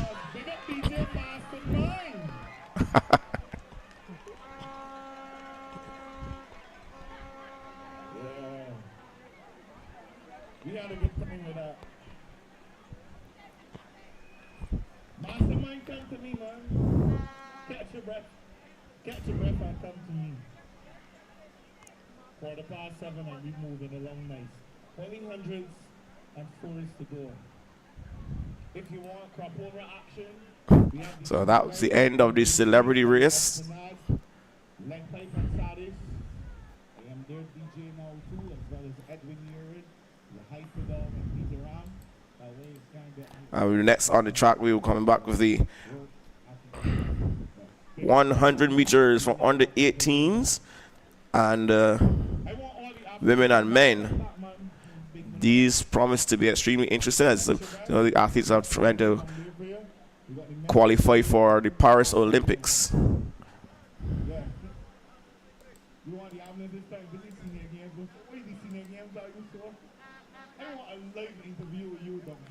That will be followed closely by the 400 meters for the under 18s and the men and women as well to bring the curtain down on Saturday. DJ Mastermind, he was the winner of the celebrity 80-meter dash.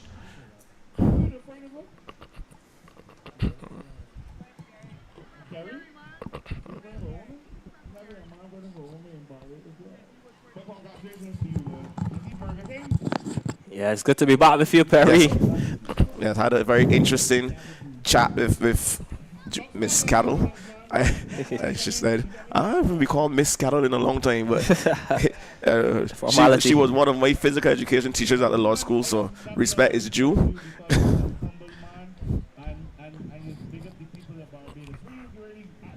Her and Mr. Mac Fingal.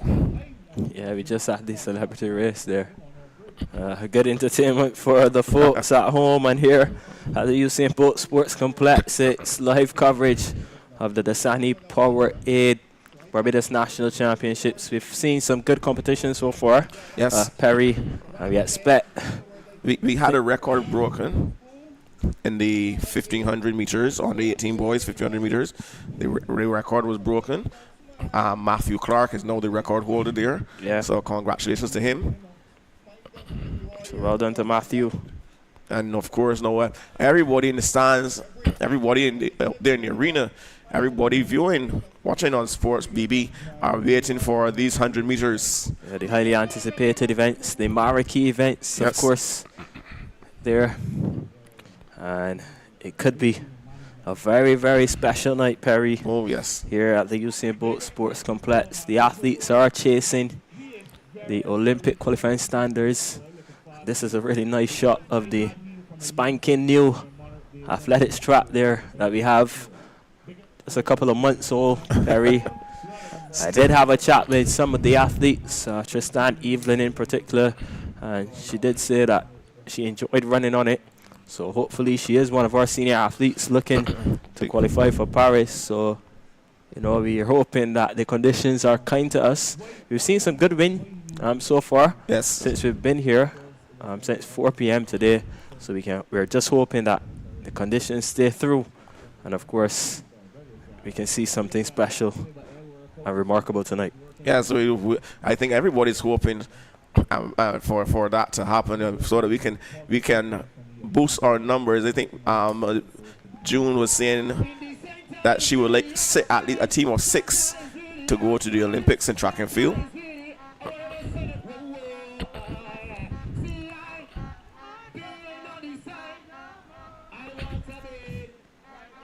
Yeah.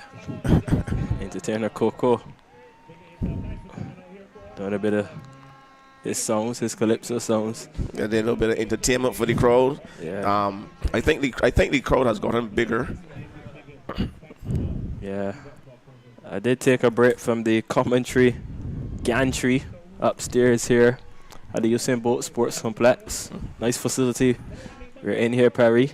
And yeah, I did venture out to see the crowd, and it is building still. Nice crowd, like I nice said, numbers. Barbadians, they just love track and field, and if they can get a healthy diet of track and field all throughout the year, they will come out every day and watch track and field. Yeah, most definitely. So I know next on the cards we were making very good time. Yeah. Next on the track will be the 100 meters, and they were scheduled to go at 7:20. Just about 6 minutes we have. Yeah. So we are right on time. We're going very well. Again, I must applaud the officials who are working tirelessly to make sure that we stay on time and on point. Well done to them.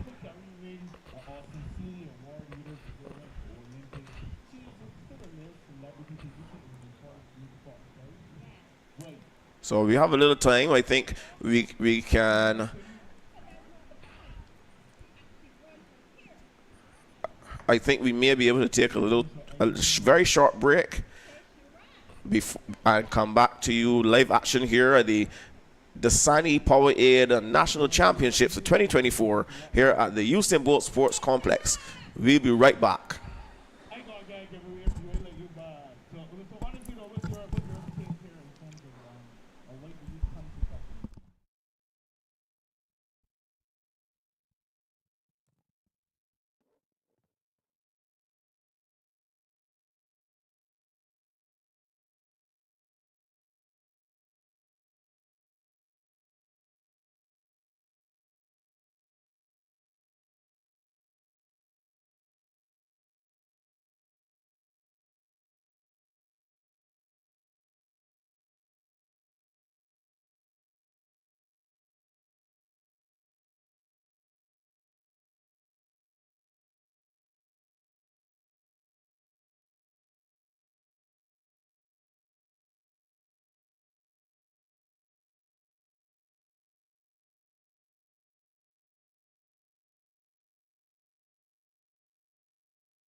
And we are back.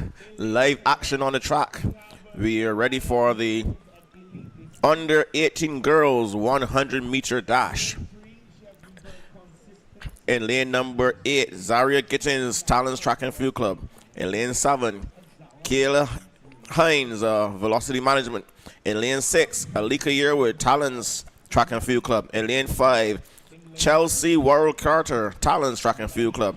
In lane number 4, Soraya Nichols, she's from Elite Distance Program. In lane 3, Azara Husbands, Velocity Management. In lane number 2, Naima Taylor, Talents Track and Field Club. And in lane number 1, Zakaya Padmore, Talents Track and Field Club. All eyes will be on the athlete with the fastest qualifying time. That is Azara Husbands, 12:48. Of course, we know that Alika Yearwood, 12:49. She's going to push her. 12:51 for Naima Taylor of Talents as well. She's going to be there right on her left shoulder. So it's all to run for in this one. Yeah, we see the athletes there about to go down. It comes down to who executes their race the best. And this is the first 100-meter final of the Barbados National Championships, the Dasani Barbados National Championships. Padmore, Taylor, Husbands, Nichols, Walter Carter, Herwood, Hines, and Gittins. They're chasing that meet record of 12.17 seconds as well. And there they go off and running as they come down the home stretch. Less than 50 meters to go. And we are battling. We have a race on our hands. It's going to be a blanket finish almost. Looks like lane number 6, Alika Herwood. 12:22.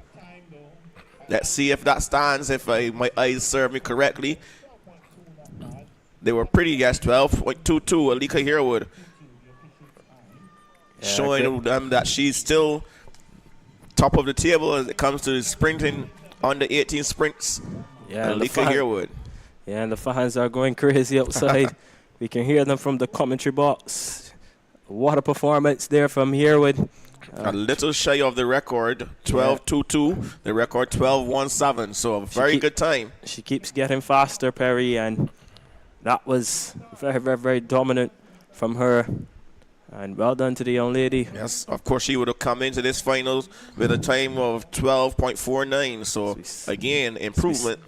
We see the replay there. Nice yes, in the drive phase. But look at Alika here with that class. Dips on the line. Timed it to perfection. Yeah, well done. So now we have the guys now getting ready to go. The story here for me is young Josiah Gill, an under 15 athlete, making it to the finals of the under 18 100 meters with a time of 11.56 seconds. That's very good. So you'll definitely be one to watch. If I watch Jaden Green, that 11:08 stands out.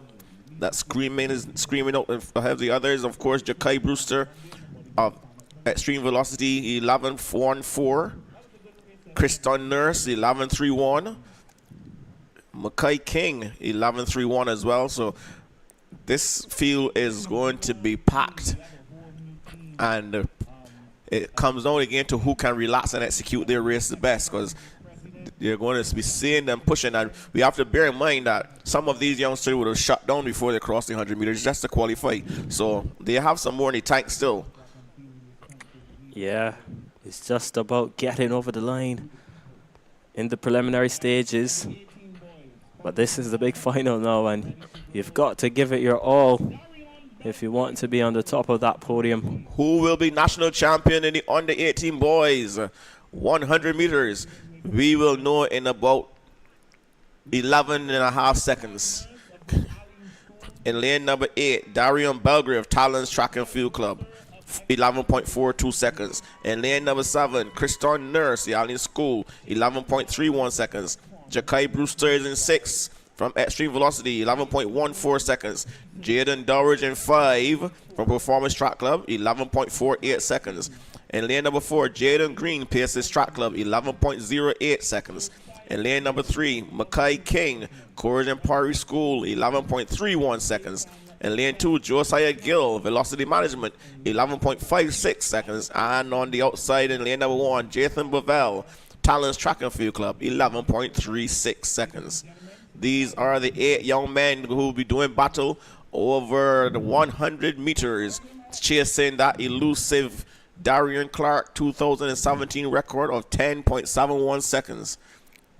I think one of these young men will go very close here, Perry. This is a class field. Bovell, Gill, King, Green, Dorrich, Brewster, Nurse, and Belgrave. And yeah, I truly believe that this could be a crowning moment for one of these young athletes. Very much so.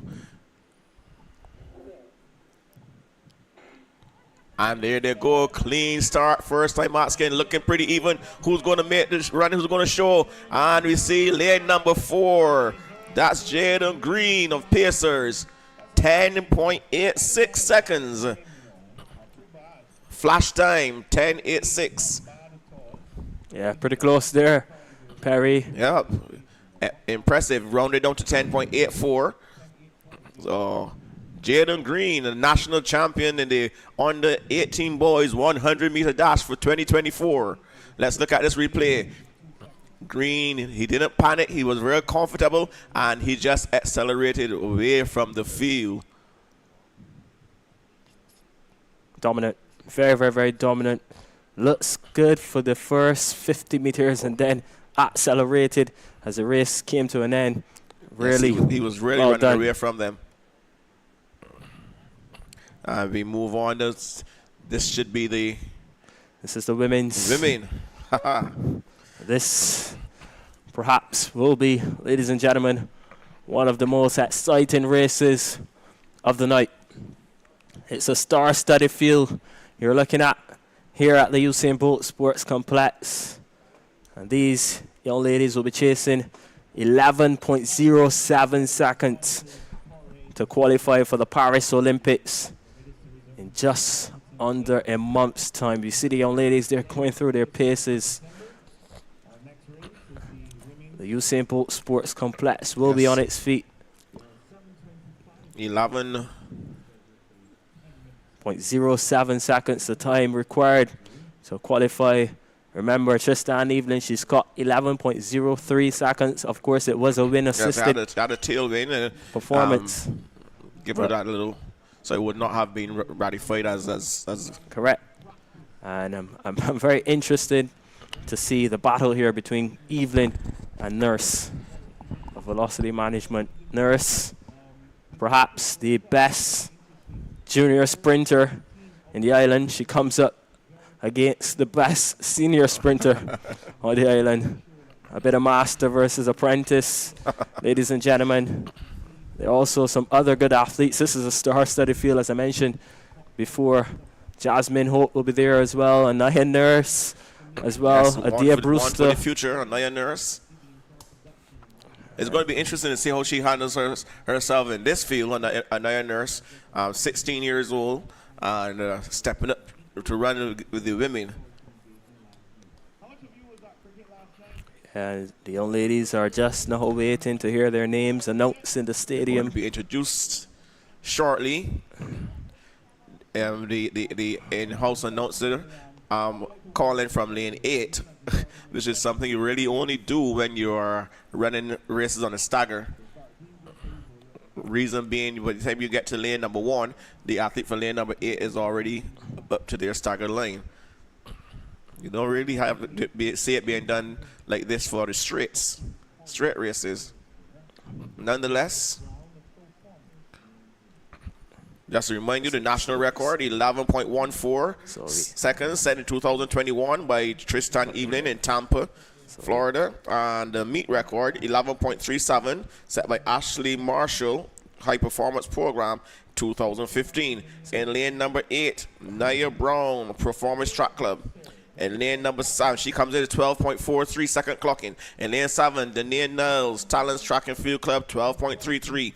In lane 6, Adair Brewster of Talons, 11.79. In lane number 5, Kishonna Niles, Velocity Management, 11.69. In lane number 4, Anaya Nurse, 11.92.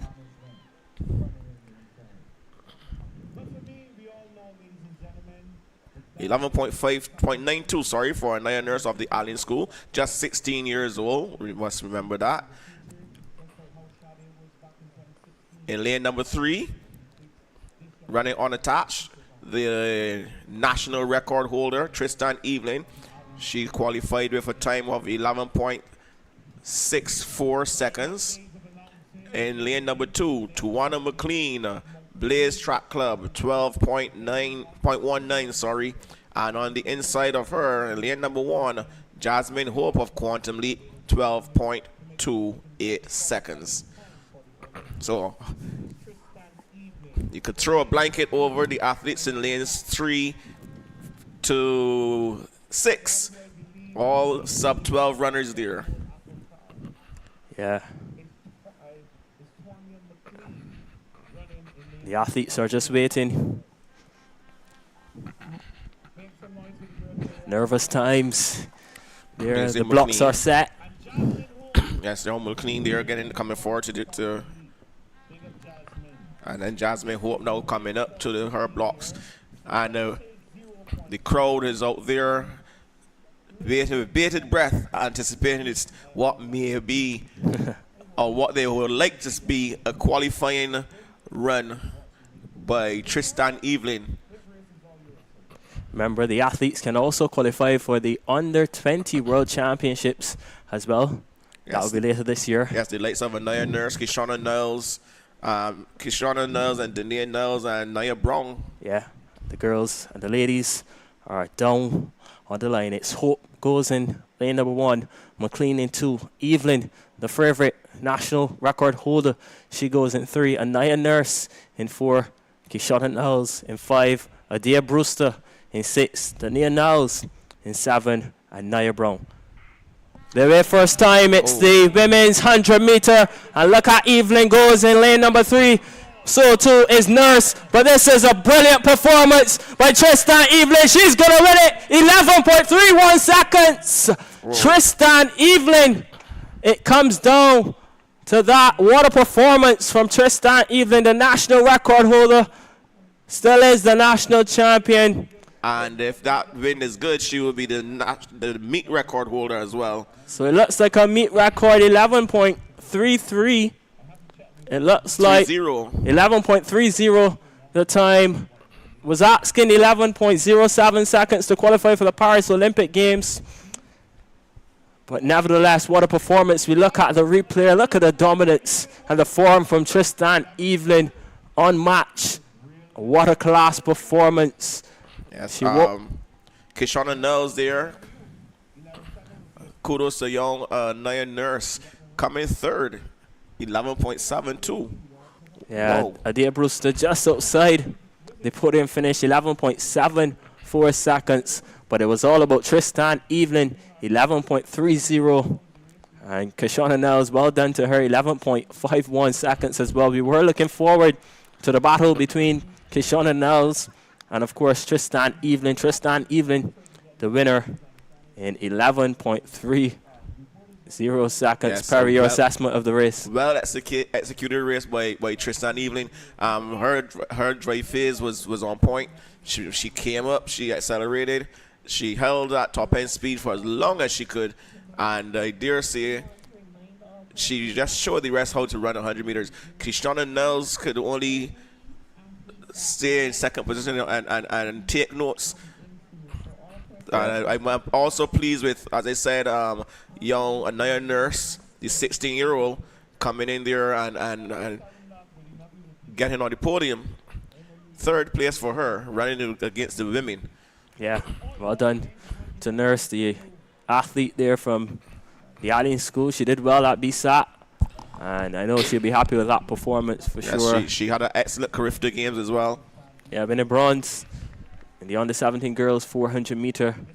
So, yeah, a lot is expected of Anaya Nurse, and we can see why. She's definitely showed the potential. Yes, she's one definitely to watch for the future. And I dare say with the Olympics, next Olympics, 4 years away, the way she's developing, she may just book her spot for that one. So we're going to see. So we're standing by, Perry, for the men's 100 meter final. This one is going to be hot. I'm not going to be a brave man. I'm not going to call it. You sit on the fence with this one. Not going to call it. But, of course, Mario Burt will come in as the favorite. Julian Ford as well, two Harrison College alumni. Yes, of course. Julian Ford would have broken Mario Burke's records under, I believe it was the under 13 on some other age, even 100 meter record at Harrison College. Yeah.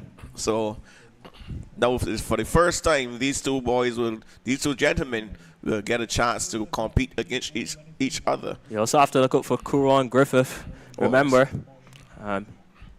he was the national champion. After watching Johnny Ince in there as well, he could be a spoiler. Correct. So we'll wait and see. But this is the big one, I'm sure. All the fans in the stands have been waiting for this moment to see who will become the national champion. And all important, who could book their spot to the Paris Olympic Games in less than a month's time. Of course, you know, Mario Burt has a sub 10 clocking under his belt. A few years ago, he ran that. Yeah, back in 2019, as you see him there. Mario Burt, he has a personal best time of 9.98 seconds. He's the only Barbadian man since Obadeli Thompson to run under 10 seconds. I think you'll be looking at his chops here. Levi Cadogan would have run a sub 10 clocking, I think. Or came close to. Yeah. But Mario was always a class act. You always knew he had something special in him. Just got to see what shape he's in. Yeah. Once you get him on a good day and he is in a good nick, as they say, he will be a handful. I could tell you, Barry, I spoke to Mario earlier this week, and it's very interesting what he told me. He's here to make a statement. And that's the mindset of a young man who's very confident, knows what it takes to get to the Olympics, qualified for the Tokyo 2020 Games. And this is another opportunity for him to qualify for his second Olympiad. And he'll be looking to do it here. No better place than home. No place like home, the song says. That is no truer words I've ever been spoken. Yeah, these athletes relishing the opportunity to compete here in Barbados in front of their home fans. And we could be in for a treat here. And the wind conditions look good. Yes, the flags, the feather banners are hardly moving. That's always a good indication. So I know that you have a lot of nervous men out there at the start of this 100 meters. Just want to get it over with. Who will win? Who will be national champion? We will find out very soon. Just a reminder again, 987 is the national record set by Obadele Thompson in 1998. Yeah, the meet record 10.03, and of course the Olympic qualifying standard is 10 seconds flat. So if you want to book your ticket tonight to the Paris 2024 Olympics, you've got to run 10 seconds or lower. Or less. And we have in lane number 8, Jameel Walker-Miller. He comes in for 10.80 clocking. Lane number 7, Justin Maynard, Elite Distance Program, 10.65. In lane 6, Julian Ford, Velocity Management, 10.56. And in lane number 5 is Mario Burke, unattached, 10.51. In lane 4, Johnny Ince, unattached, 10.58. In lane number 3, Kuron Griffith, 10.66 seconds. In lane number 2, Tion Haynes, qualifying time 10.97. And in lane number 1, Aragorn Straker of Talons, 10.77 seconds. This one is going to be hot, ladies and gentlemen. If you blink, you may miss it. Yeah. Keep your eyes glued to your screens, your devices. Yes, we can hear the spectators in the stands, cheering on the athletes. And this is a real class field that you're looking at, ladies and gentlemen. I think this is one of the most competitive 100-meter finals field of 100-meter finalists that we've had in a long time. Usually you'll have two or three top athletes and the others just there also around, but this can go any which way you slice it. And remember, guys, if you're now joining us, it's live coverage of the Dasani-Powerade Barbados National Championships, and you can view us online on YouTube as well. You can head on to the aab.sports.bb, and you can see the action there. YouTube, as I mentioned before, sports.bb. Of course, as we see the young men there, the blocks have been set. The announcer is calling the names in the stands, and we are just a couple of seconds away. And the gentlemen have been invited to take their marks. From what could be a very, very, very special moment here at the Usain Bolt Sports Complex. Remember, guys, these young men are chasing a spot on the Barbados Olympic team for the Paris Games 2024. Straker, Haynes, Griffith, Inks, Burt, Ford, Maynard, Watts, Miller. Those are the lane assignments. Who will become the national champion? Can any one of these young men book a spot to the Paris Olympic Games? We are about to find out. Up they go, away clean for the first time. And look at Burt in lane number 4. So too's Hinks in 4. But look at Burt and Hinks. Whoa. This is a blanket finish. Looks like Griffith, in my opinion. And the time, we'll wait and see. Whoa. Griffith looked good in lane number 3. That was such a close finish. Let's look at the replay. Burke was out front. Burke looked strong. Burke looked good. 50, 60, 70 meters. And then Burke may have just done enough to hold on. We're going to see the official results. Looks like Burke won it. Yes, Mario Burke. Burke is the winner, ladies and gentlemen. What a performance. 10.38. Mario Burke is the national champion. Kieran Griffith, 10.39. It was that close. It was that close. Johnny Inks winning the 3rd position, 10.44. But it's all about Mario Burke. He is the national champion. Got sweet revenge, 10.38. Was chasing 10 seconds flat. Yes. Got 10.3. Still have some time yet to get there. There are some other meets he can go into or internationally that he can and try to get there.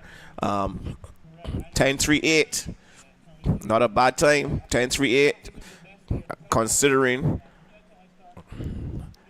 I know these athletes would have had a long season, so.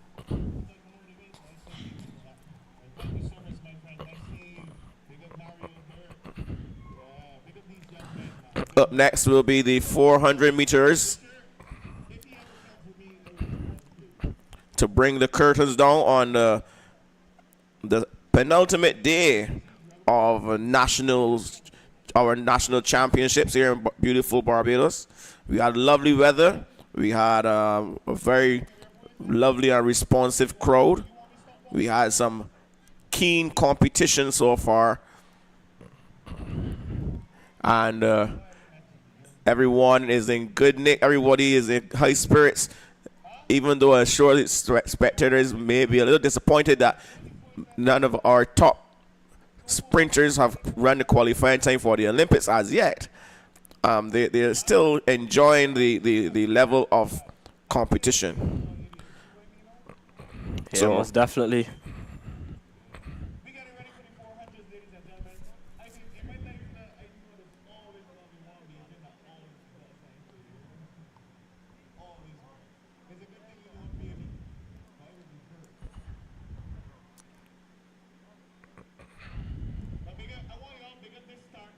So we looking at our schedule. The 400 meters are supposed to go off at 7:55.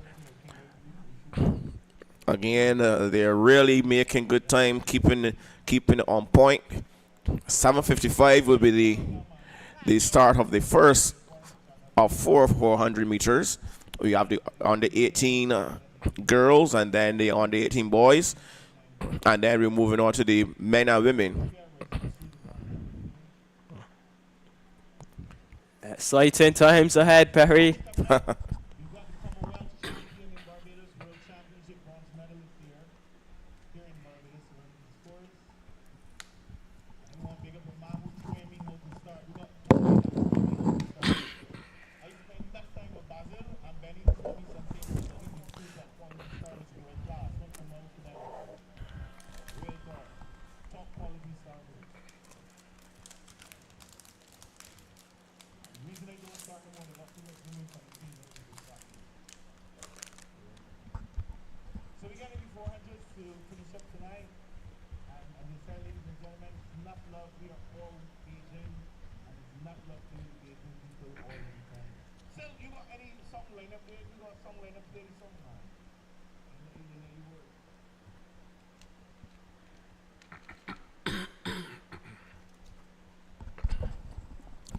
As we see the blocks being set up, we're waiting for the 400-meter runners to come out. We have a little bit of time, so we're going to take a short break.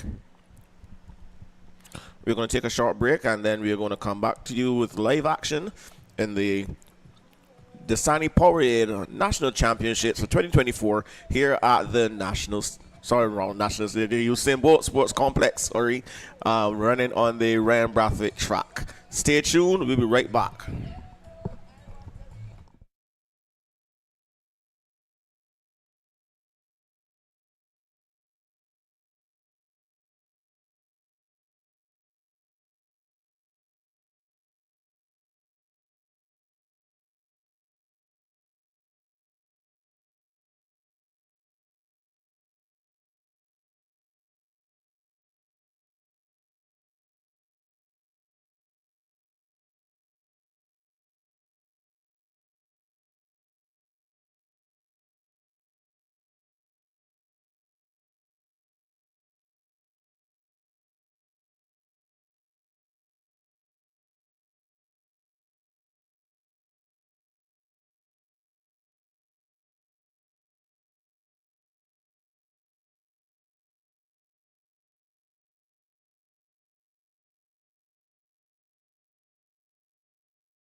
Okay, and we're back.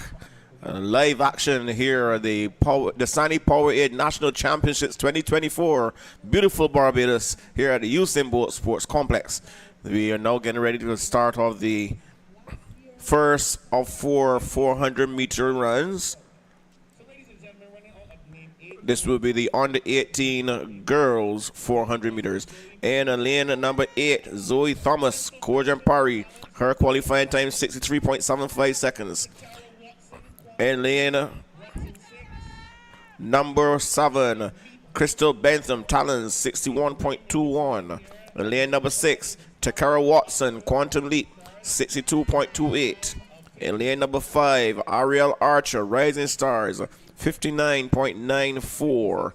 And lane 4, Shanicia Bryan of Elite Distance Program, 61.04 seconds.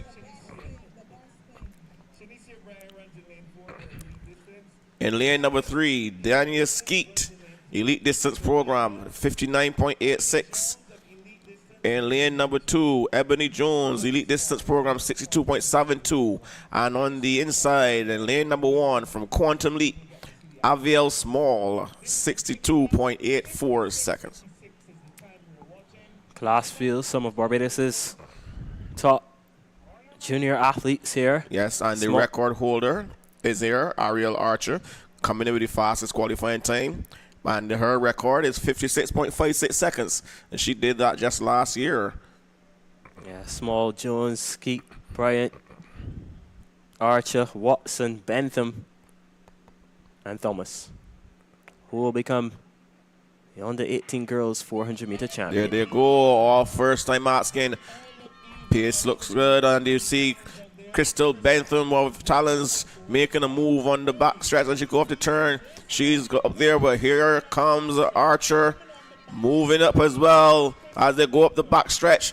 Archer now trying to get it into striking distance as she's really motoring at 200 meters. At 200 meters, it is now the race is between Ariel Archer and Bentham. Archer and Bentham. And you know, we have another person coming up into the mix as well. As they come off the turn, it's Ariel Archer leading. On her inside, she has company in the likes of Shanicia Bryan. Now she's slipping away from Bryan as Ariel Archer starts to drive for home. Less than 50 meters to go, and she's gone. It's going to be all Ariel Archer across the line. 57.27. The record is safe. Well done to Ariel Archer. 57.29. The time on the clock downstairs, as you can see in your shot. And that was a class performance. Measured the race to perfection. Didn't go too hard. Controlled it down the back stretch and into the straightaway. Seemed to be fading, but had the confidence and the experience, you know, to really see out the victory. Well done to Ariel Archer from Rising Stars, 57.23. What I found really impressive too is the fact that she didn't panic when she was coming off the turn and Shanicia Bryan came up on her left shoulder. Yeah, Bryant was second, 58.35. And Dania Skeet, 58.49. And that was a very good run from Skeet as well. She looked out of contention with just about 250 meters to go.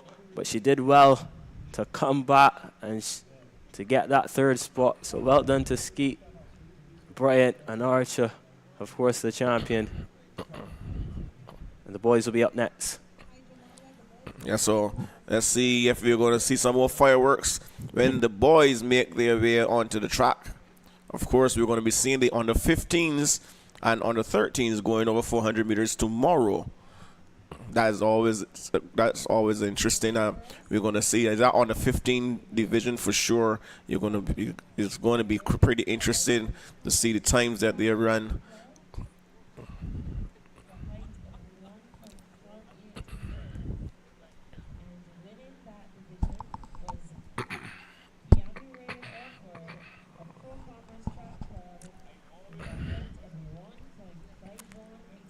So the boys they're going to be setting their blocks.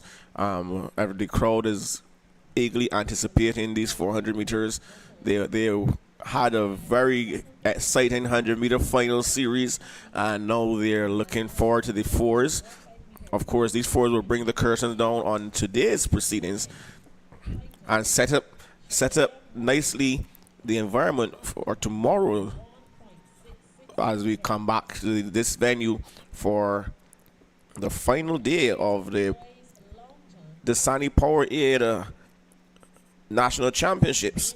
And we're going to kick it off with the 200 meters for the under 18s and the men and women. So speed to burn. After that, we're going into the 100 meter series for under 13s and under 15s. Followed closely by the 400 meter hurdles, the 3,000 meters, the 400 meters for under 13s and under 15s, 800 meters for under 18s, and the women and men. Then we got the 200 meter finals on the 18s, women and men.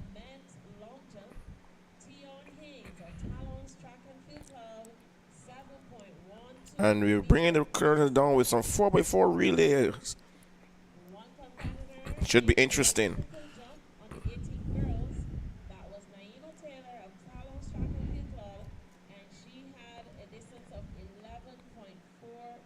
Yeah, promises to be exciting, Perry. So we see the young men in the under 18 division just setting up the blocks, making sure that everything's good, correct. Yes, there's going to be a very keenly contested 400 meters. The record is 48.63 seconds set by Kyle Gill in 2017. All eyes will be on Kieran Haynes of the Lodge School. That 48.69 second clock in to qualify is a beacon of hope here in this race to see if you can get this record broken. You know, I always love to see when records get broken. It shows progress and development in the sport. Yeah, records are made to be broken, the old cliche. But this field is a class one as well. You'll see some of the island's most promising quarter milers in action. We have a youngster by the name of Aidan Moore in here as well. He promises to be a handful. He's one to watch for the future as well. As the young lads are being escorted out onto the start line to get ready for their 400-meter battle. Once again, the meet record of 48.63 seconds set in 2017 by Kyle Gill. We saw Kyle Gill looking quite strong running in the world relays.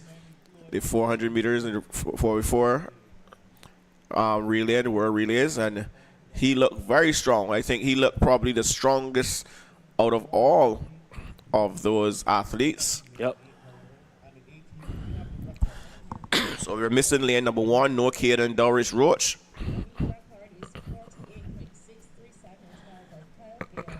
But this record looks like it may be in the spot of bother. If Kieran Haynes is in good nick at all tonight, you can see that record crumbling. In lane number 8, we have Jamarian Mallet running unattached, 51.54 seconds. In lane 7, Nathan Cumberbatch, extreme velocity, 52.36 seconds. In lane number 6, the man of the moment, Kieran Haynes of the Lodge School, 58.69 seconds. In lane number 5, Aidan Moore, elite distance program, 50.84 seconds. In lane number 4, Nadal Seal, extreme velocity, 49.84 seconds. In lane number 3, Nikolai Clark, Courage and Parry School, 50.78 seconds. And in lane number 2, Isaiah Marshall, elite distance program, 52.02 seconds. Yeah, those are the boys The under 18 400 meter final. Dorich Roach is not there, so lane 1 is vacant. So we have Marshall, Clark, Seal, Moore, Haynes, Cumberbatch, and Malik. Who will become the under 18 400 meter champion here tonight at the Usain Bolt Sports Complex? My money is on Kieran Haynes. Haynes is the favorite. He goes in lane number 6. All eyes will also be on Aidan Moore. And Nadal Seal, as they go off first, I'm asking. And on the outside, Jamario Mallet running blind. He has to run the Stormer out there because he can't see anyone on his left. Also, here comes Kieran Haynes now. And Aidan Moore is flying up the back stretch as well. Aidan Moore is giving a determined run. Kieran Haynes looks nice and comfortable. Aidan Moore is going with him as they pass it through. A little stumble there from Kieran Haynes in the bend. He lost his stride there for a bit. As now he's regained his composure and he's moving away. Aidan Moore is in second. Up front is still Kieran. Kieran Haynes still running. Aidan Moore is there in second position. The rest are fading. Kieran Haynes is there struggling. He's getting tied up as he gets to the line now. Kieran Haynes, 48 seconds flat. If that stands, ladies and gentlemen, 47.6. No, 47.86, sorry, it looks like. That's a new meet record. A new meet record. A new meet record, 47.86. The old time was 48.63. This is phenomenal. 47 point on the 18s. I told you that record was going to go. I told you that record was in the spot of bother. 47.86. Nadal Seal. Extreme velocity, he was there for second. Aidan Moore comes in third, 49.27. Very good run from him. Whoa. So the record broken. Writing his name in the record books. 2024, the national champion in the under 18 boys 400 meter dash. Kieran Haynes of the Lodge School. Well done to the young man. 47.86. Whoa. Well done to Haynes. An extraordinary performance. I would love to see that finish again coming home. Aidan Moore ran a Stormer for real as he was there tracking with tracking Kieran. Came off the turn on his inside and thought he had held on for second. Unfortunately, not to be, but he's still young. Aidan Moore, just 15 years old. Yeah. Phenomenal prospect for the future. Representing Barbados at the Carifta Games in Grenada. Yep. Great experience for Moore. And yeah, he'll be building towards the future. Of course, he is the Harrison College standout athlete. Produced very well for them at the BSAT Championships. Yeah, the next race on the cards will be the women. Will be the big one. And we get to see Shadia Williams. She's not going to get a push from any of these athletes looking at it at the times and stuff like that. I don't see her getting the push. So she has to run her race. She has to run her race her way. She's already qualified for the Olympics, so she can just take it easy and just take the win. The national record for the women's 400 meters, Shadil Williams, 2023. A time, she set that in Budapest, Hungary, 49.58 seconds. Yeah. And the meet record set the same year, just a month before, in a time of 51.25 seconds.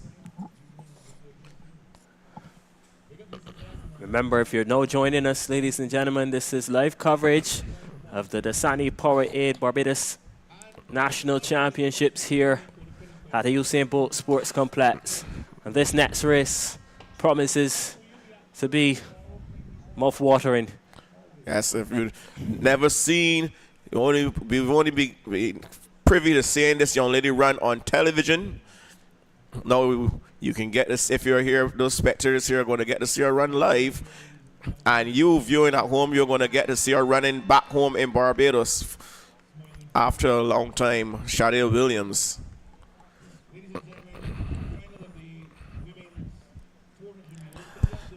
So lane 8 is empty. No Naya Hope of Extreme Velocity.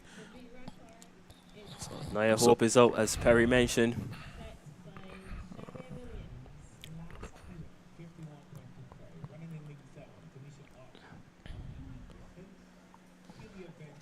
The young ladies, they will just remind you of the lane assignments. Tanisha Arthur in 7. Kelia Bentham goes in 6. Tiana Bino in 5. Shade Williams, the double world bronze medalist and Commonwealth Games champion and record holder, she goes in 4. The favorite for sure. Khaleesi Downs in 3. Denisha Ford in 2. And Tyrese Holder of Talents will go in lane number 1. If you're now joining us, ladies and gentlemen, this is a race that you don't want to miss. Williams already qualified for the Paris 2024 Olympic Games, but so far this season, she's yet to go under 50 seconds. Is this the moment? Is this the night that Williams dips under the 50-second barrier for the first time this season? We're about to find out. That would be a very, very special gift to all our viewers and the spectators in the stands as well. Yeah, the girls are down. Their very first time of action is the women's 400-meter final at the Dasani-Powerade Barbados National Championship. Williams, the favorite, goes good in 4. Soto's Bino in 5. Downs in 3 as well. But look at Shade Williams now starting to make her move down the back stretch. And this is going to be a patient race for Williams, it seems. Look at her go, 24 and change on the clock. And Williams is already at the front of the field, just about 150 meters to go. This is Shade Williams, open and shut. This one looks complete. Perry Williams comes into the straightaway. 40 seconds on the clock. 40 seconds on the clock. Williams Knight, the double world bronze medalist, the Commonwealth Games record holder, becomes the national champion in front of her home crowd. 51.38 seconds. Shade Williams is the queen. She is the national champion. What a performance it was. Yes. Not under the 50 seconds, but she is the champion here. She's getting there. 51.39. And you can see, and the way she has a lot more left in the tank. She just wasn't pushed by anyone. You needed someone on that left shoulder to come up on the left shoulder and say, hey, I'm here, so she could really get stepping. But 51.36, just shy of the meet record. 51.25. Well done as well to Tiana Boyne, 53.7, and Kelia Bentham, 57. We look at the disparity every time. Look at the first place, 51.36, second place, 53.67, and then third, 57 seconds flat. So the disparity in times. Yeah. Khaleesi Downs, we're proud of her. Her 58.34 second time as well. So the top 4 running under 60 seconds. Only one athlete going sub 52. Of course, that's Shade Williams. And she has enough time to chip away at that time and get that sub 50 by the time the Olympics roll around. I guarantee you, with the quality field comes a quality performance. Yeah, 51.38 Williams. And so she's going to be there or thereabouts. Now we look now towards, get ready to look towards the men final event on the track. This will be the men's event. As I'm perusing these names, This one promises to be interesting as well. The record will be safe for sure, but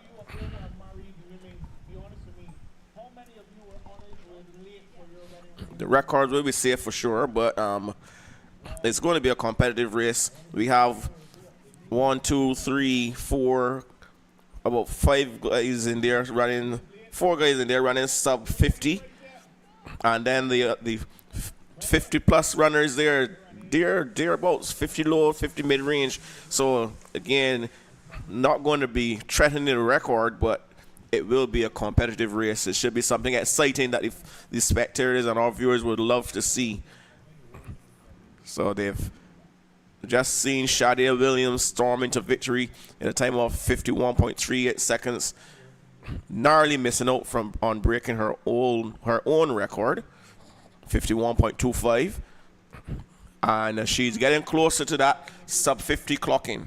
Yeah, most definitely. She will need the sub 50 clocking if she's going to be on the podium in Paris. I think the impetus will be when she comes up against the likes of Paulino and Natalina Charismat and the rest of those quality athletes. That's going to be impetus for her to get up and go. Yeah, the likes of Steffian McPherson as well. We've seen some quality 400-meter runners throughout the world. Stacey Ann Williams as well from Jamaica. Daphne Russell as well. The 400-meter hurdles and the men, that's going to be a stormer as well. You know, the Santos and Michael Cherry from the USA. All those guys. Michael Norman as well. That's going to be special. So this Olympics, I think, is agreed that this Olympics will be an extremely competitive Olympics. Paris, France.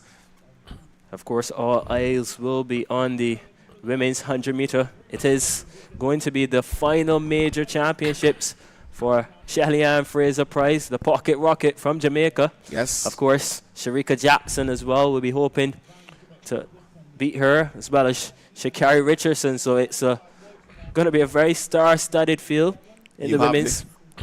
That is going to be one to look for as well, because you have, like you said, you have the Richardson, Jackson, also, Fraser-Price, also Talou as well. Can't count out Talou. Yeah.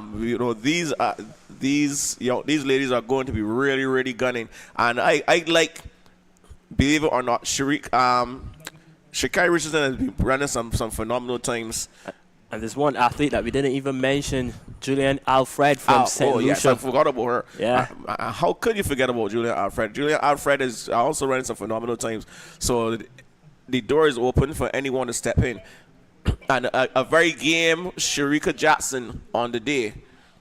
She's going to be a handful with that 200-meter strength she has, that 400-meter, 200-meter strength she has, and that speed. She's going to be a handful. So, like I said, I'm not going to call it. Yeah. But I'm going to watch it. It's going to be extremely entertaining. Remember the last time at the Tokyo 2020 Olympics, the Jamaican women swept the medals in the 100-meter. It was Thompson-Herah, Price, and Jackson. We've not seen the best of Thompson-Herah at all this season. The last time she competed, actually, she suffered an injury. And you know, her future is in doubts in terms of qualifying for the Olympics and making the Jamaican team. So that will be an interesting one to see whether or not Elaine Thompson-Herah will make the Jamaican national team. She is an Olympic champion as well. She is the fastest woman alive in the world. Over 100 meters. Over 100 meters, yeah. 10.54 is her time. And the fastest time actually to the world record, set, of course, by Flojo. But yeah, it promises to be an exciting event. The Paris 2024 Olympics in less than a month's time now. The world's best athletes will assemble in the capital of France, the city of love. Descend on the city of love. City of love. And you'll see what happens there. The so many things to unpack for this Olympics. You know, you have the 200 meters, the women's 200 meters. That's going to be a scorcher. I have Sharika Jackson for that one. Of course, she's not going to have it her own way all around. Yeah. Sha'Carri Richardson is a better 100-meter runner than a 2, so she may make the finals in the 2, but I don't see her factoring into the 2 unless something special happens. Yeah. So many different events, so many things to unpack. You have across the wide spectrum of track and field in the Olympics, we are going to have some special, keenly contested events on the track and in the field. Yeah, I think the women's 200-meter final, especially at the Olympics, given that all the athletes are healthy and everyone makes the final, they negotiate the rounds safely. You have the likes of Sharika Jackson, you mentioned. We're not sure at this moment if Shelly-Ann Fraser-Price will contest the 200-meter, but there's also Gabby Thomas as well from the USA. There's also Dina Asher-Smith from Great Britain as well. There's Kambuji, and there's also Abby Steiner as well. She was having a fairly hard time this season. Abby Steiner has. Yeah. Going to see interesting to see what kind of form she's in coming out of their national trials and into the Olympics. But Abby Steiner, she looks good going 200 meters. I would like to see her training for maybe a 4V now and then out of season or preseason. But she's one to watch as well. Like I said, Richardson is not to me as impressive over 200 meters as she is over 100 meters. And psychologically, for me, I've seen her at the World Championships when she won that 100 meters in lane 8. Psychologically, somehow she gets it all wrong when she's in between, when she's sandwiched between quality athletes. But out in lane number 8, where Jackson's only mistake was she was watching Shelly-Ann Fraser-Price. Yeah. And she got her pocket picked going on the finish line by a very relaxed and comfortable Richardson out there in lane 8, where she had nobody to get into her head. So it's going to be interesting to see how they qualify, what lanes they're going to go into the finals in, and how they execute.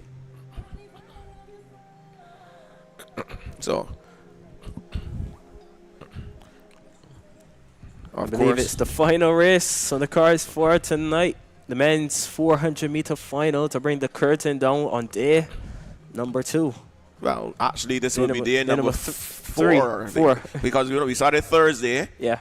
Right, yeah, Thursday, so day number 4. Yeah. So the penultimate day here, the Dasani-Powerade National Championships. I must again say kudos to all the officials. Well done to all the officials. They have really made sure that they stuck to the timings and that they need to adhere to. And for the most part, they got it almost spot on. And the athletes did not disappoint either. They really came out. They gave up their best. They entertained us here. They entertained the spectators. I hope they were entertaining to you, our viewers, as well.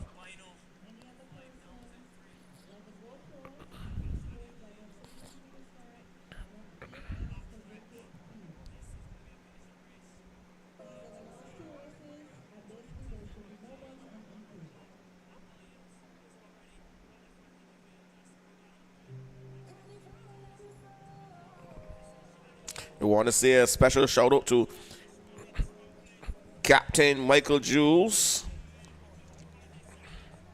Good night to you, sir.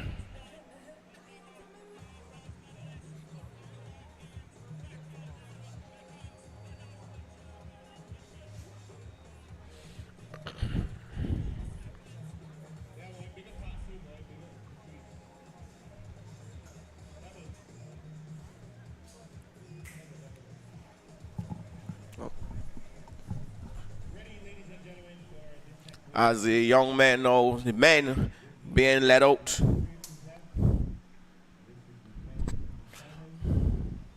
Yeah, it's the men's 400-meter final.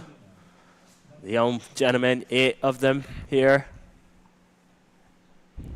on your screen. So we'll get those lane assignments. Yes, here we go. In lane number 8, Marquez Cadogan, Rising Stars. Lane 7 is empty. So in lane number 6, we have Aaron Morris of Elite Distance. In lane number 5, Ori Edwards, Rising Stars. In lane number 4, Shane Johnson, Elite Distance Program. In lane number 3, Amir Gustav, Blaze Track Club. In lane number 2, Tyja Bishop, Elite Distance Program. And in lane number 1, Xavier Eiffel of Talents Track and Field Club. Of course, all we have these times running. Cadogan comes in with a 50.79 second clocking. Morris a 49.52 second clocking. Edwards 49.55. Johnson 49.36. Gustav 49.58. Bishop 50.44. And Eiffel 50.86. Yeah.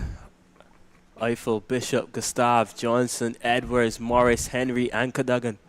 And there they go, off and running. First time asking. Looking pretty even, Stevens, as they negotiate the bend and make their way now up the back stretch. Of course, the athlete out there in lane number 8, that's Marquez Cadogan. He has to go out on a flyer. They will make up the stagger on him as they go into the bend by the 200 meters. They will catch up to him at 150 meters, which they're doing now. The stagger starts to show who's really in charge and large and in charge. Here they come off the turn.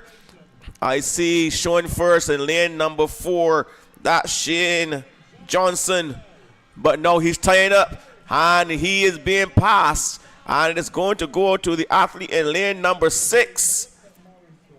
Morris. Aaron Morris in lane number 6. Whoa. Good run from Aaron Morris. Looks like a 58.60 clocking. Well done to Morris. 48.60 clocking. My apologies to the young man. Amir Gustav, 48.93. Shane Johnson, he really tied up coming home the last 10 meters or so. This is the first of 2 sections for them. So we have section 2 coming up.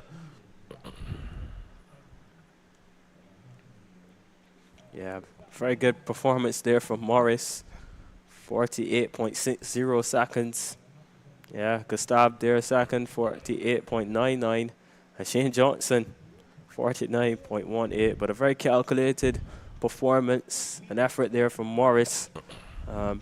Really timed the race well and executed, especially around the bend and into the straightaway. And once he was leading into the straightaway, Aaron Morris, the young man from Elite Distance Program, did enough to get over the line. And a dominant performance for him. He'll be happy. A happy young man tonight. He's the national. Well, we have another section. Right, so no, that was actually the B final. Yeah. So this is the A final now. And you're looking at these times, you know, this one is going to be hot. There's going to be a scorcher. We're going to have the likes of Raheem Tate Best in here, Deshaun Boyce, Tafari Bishop. Whoa, a loaded field here for the A finals in the men's 400 meters. And just to remind you again, the record, the national record, 44.43 seconds, set in Lubbock, Texas in 2022 by Jonathan Jones. And the meet record sets it in 1985. Elvis Ford, 45.65 seconds. Of course, Elvis Ford was the national record holder until a young man by the name of Jonathan Jones stepped up and said, "Thank you very much. I'll take that from you. And not only will I take it from you, I'm going to break it again." Yeah. So he's not in the form that he was in last year, Jonathan Jones. We saw him at the World Relays, and he looked a little out of sorts, looked a little flat, and he ran his 400-meter leg. But so we hope that he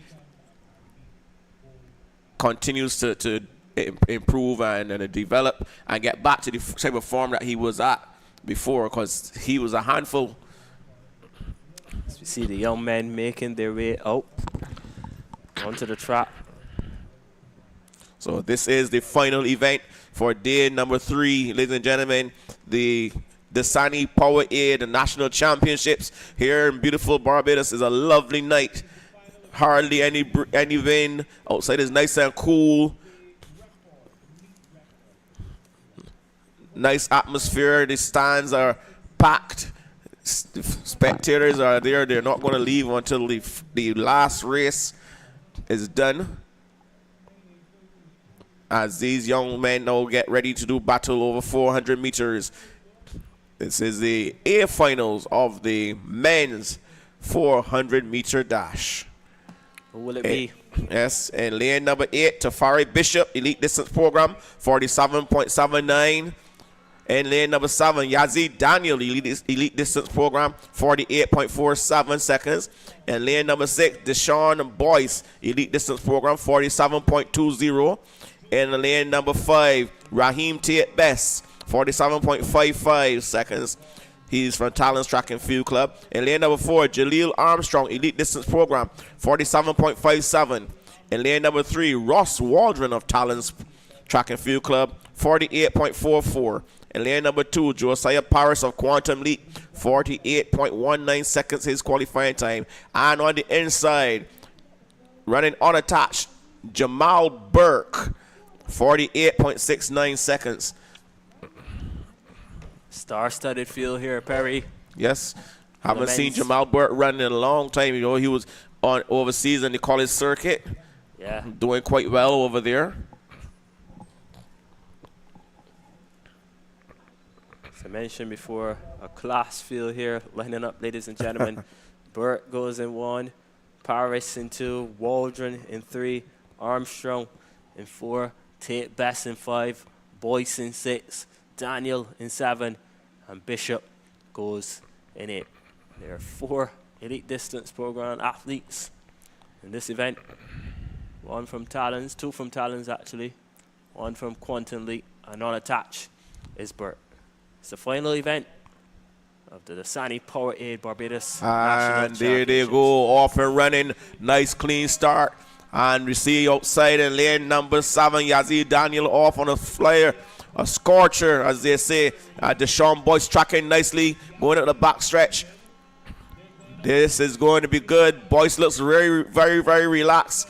Deshaun Boyce does. 47.20 is his qualifying time, and he's already in command of this race. At 150 minutes to go, Deshaun Boyce is just cruising as they come off the turn now and they start to straighten up and fly right.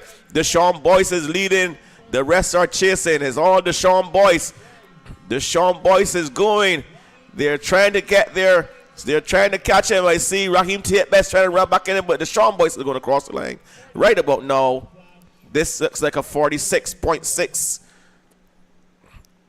Yeah, well done to the Deshaun Boyce there. 46.25 seconds on the clock downstairs. Nice. And he led. Really made the most of the race, especially down the back stretch and into the straightaway. Timed the race to perfection. Didn't go too early. Paced it well. And in the end, Deshaun Boyce, congratulations to him. He is the national champion in the men's 400-meter final. 48.25 seconds. Raheem Tate Best was second from Talents. 46.53. And Jaleel Armstrong was third. 46.65 seconds. And I believe that brings the curtain.